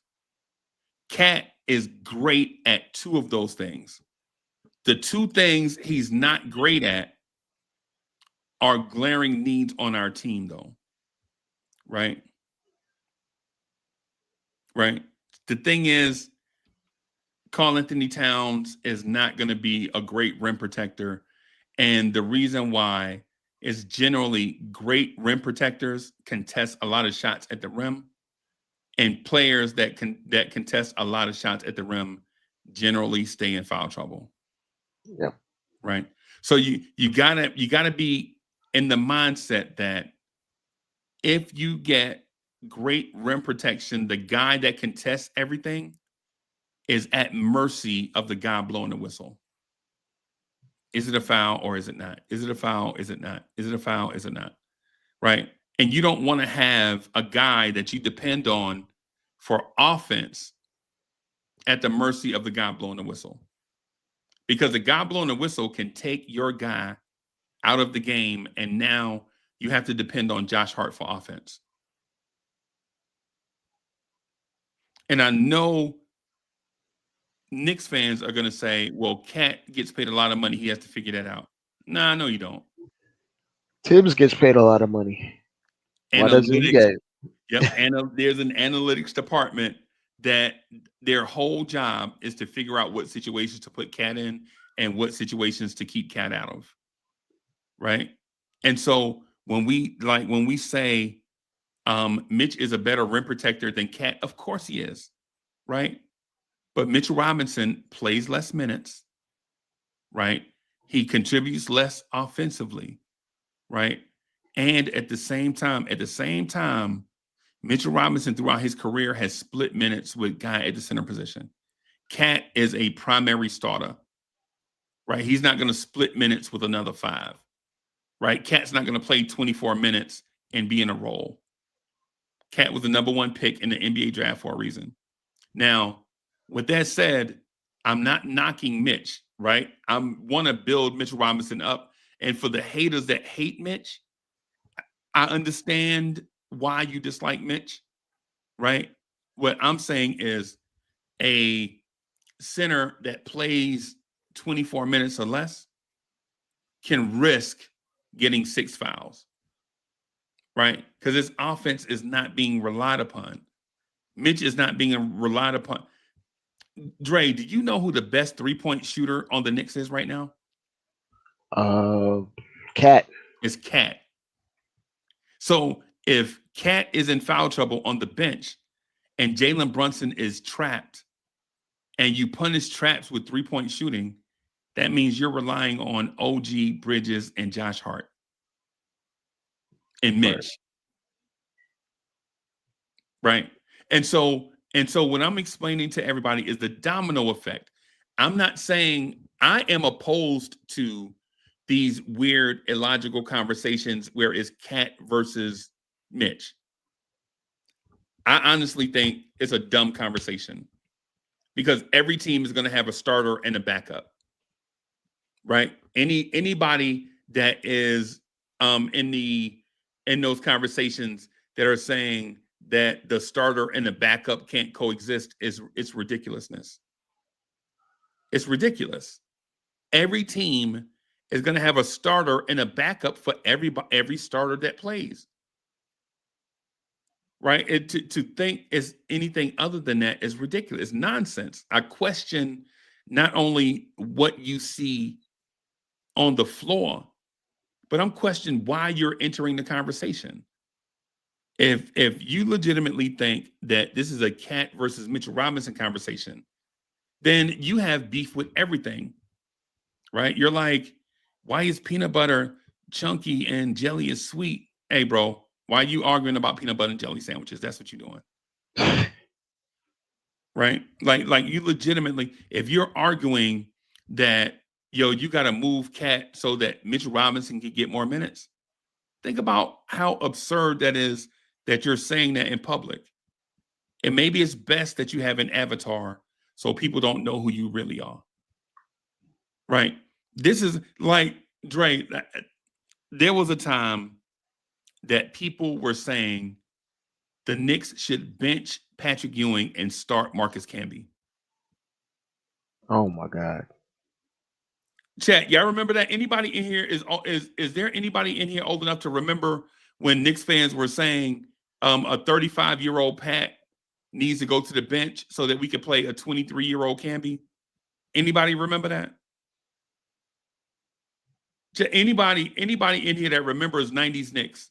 Y'all remember when we traded Oakley for Camby and we got Camby and we were like, yo, we need to sit Pat and start Camby?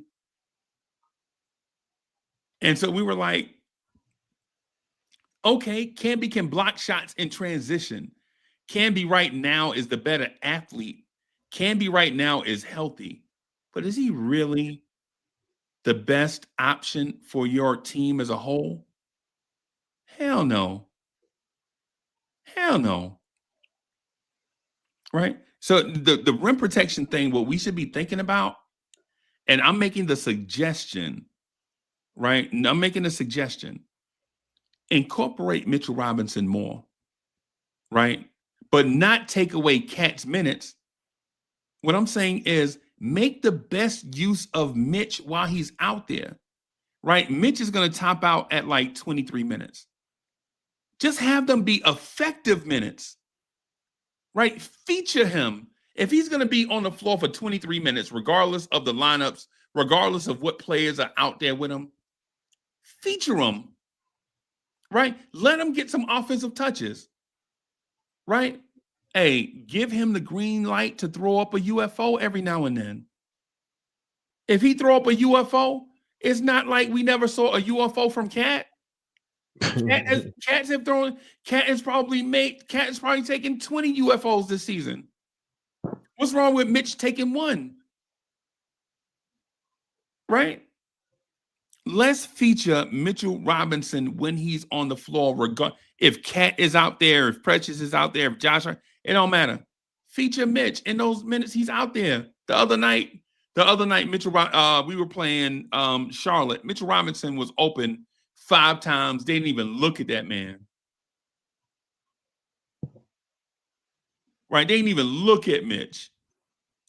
Feature that man. Right?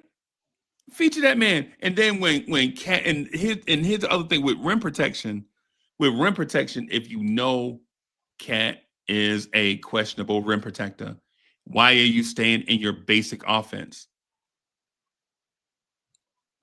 If you know Cat's gonna play 36 minutes and he's gonna play 25 of those minutes, he's gonna play 30 of those minutes without Mitch. Why are you in the same basic defense for 30 minutes with Cat? Because that man is scared of change. That's what it is. He's scared of the unknown. Bro, that's what I'm Dre, what I'm saying to you is this. Chat, what I'm saying to y'all is this. We know if Cat is on the floor, if Cat is the 5, right? If Cat is the 5, we know that they're going to run pick and roll to get Cat to the free throw line so that he'll have to cover that 900, that's not 900. Yeah, about 900 square feet, 30 by 30. So we know that 30 by 30 area, Cat is going to be responsible for everything that comes through there, right? So instead of letting them get into it, why don't you just blitz it? Get them out of it and give the defense enough time to recover to get back to your basic defense so your basic defensive principles only have to guard for like 8 seconds. That will require a certain level of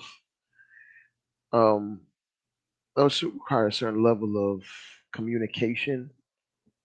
And I think Tibbs is against. This is what Tibbs doesn't like: variables. Once you introduce a bunch of variables to something, it's too complicated for him to figure it out. Dre, it's not communication, big boy. Like what we're saying, you're talking about on blitzing, right? Yeah, blitzing on the backside, then everybody has to zone up and know who's responsible for what. And that to Tibbs, I'm not saying to you, I'm saying to Tibbs, that's more variables to him. Blitzing, bro, blitzing a trap is It's something that it's something that I got you. It's simple as when you blitz it, everybody has outside hip responsibility. Like you go around a guy and you're on this side of the guy, everything on this side and this way is yours. Right? And if you're on that side, on outside hip, everything on that side of that is yours. Right? So these are basic things. So as soon as you go, it's like linebackers. Like a linebacker, one is going to blitz the A gap, one is going to blitz the B gap. No matter where that line moves, no matter how that line tries to move, there is still an A gap and there's still a B gap. If you're the B gap guy, I don't care if they move the line all the way over there. You go over there and hit that B gap. And so when you blitz, the only thing you're really concerned about is people forgetting the basic fundamental of that. Right? Like, oh my God, I'm 7 years old now. I can't remember if I'm on this side, then everything on this side is my responsibility. Right? Like it's like the left side and the right side of your room. Right? If you paint and say you and your girl paint and she say, hey, you got that side over there and I got this side over here. Right? As soon as you mix up the paint and pour it in the tray and start painting, you don't start painting over what she painted. You stay on your side. Mm-hmm. And see, this is like the basic communication thing. Now, here's the thing. If you run something intricate out of that, like let's show a blitz, but double, then you have your communication things because now you're trying to get fancy with the look, right? But when you're talking about trapping, all you're basically doing and blitzing a pick and roll is trying to get the ball handler to back up. And once they back up to a certain space, everybody just back out of it and defend. But we don't do that. Hell right? No. Right. Think about what we asking. If we simply just want to Oh yeah, I see. Yeah, man. I'm about to. Yeah. Hey y'all. Hey, I'm about to get out of here. Man, I gotta get up and get out of here early. Man, I gotta be on the phones at like 8. Man, So gotta pay them bills, man. I don't know why these bills don't pay themselves, bro. Chat, why these bills don't pay themselves? The greatest country in the world. Yeah, man. Thank you, Elon Musk. Yeah. Hey, everybody, thank y'all for coming through and rocking. If you're new here, subscribe to the channel. And if you've been here, man, just keep hitting that like button. If you didn't agree with Nick Yak, don't be mad. Hit the like button anyway. If you disagree with Dre, don't be mad. Hit the like button anyway. We're gonna get out of here, y'all. Peace. Peace.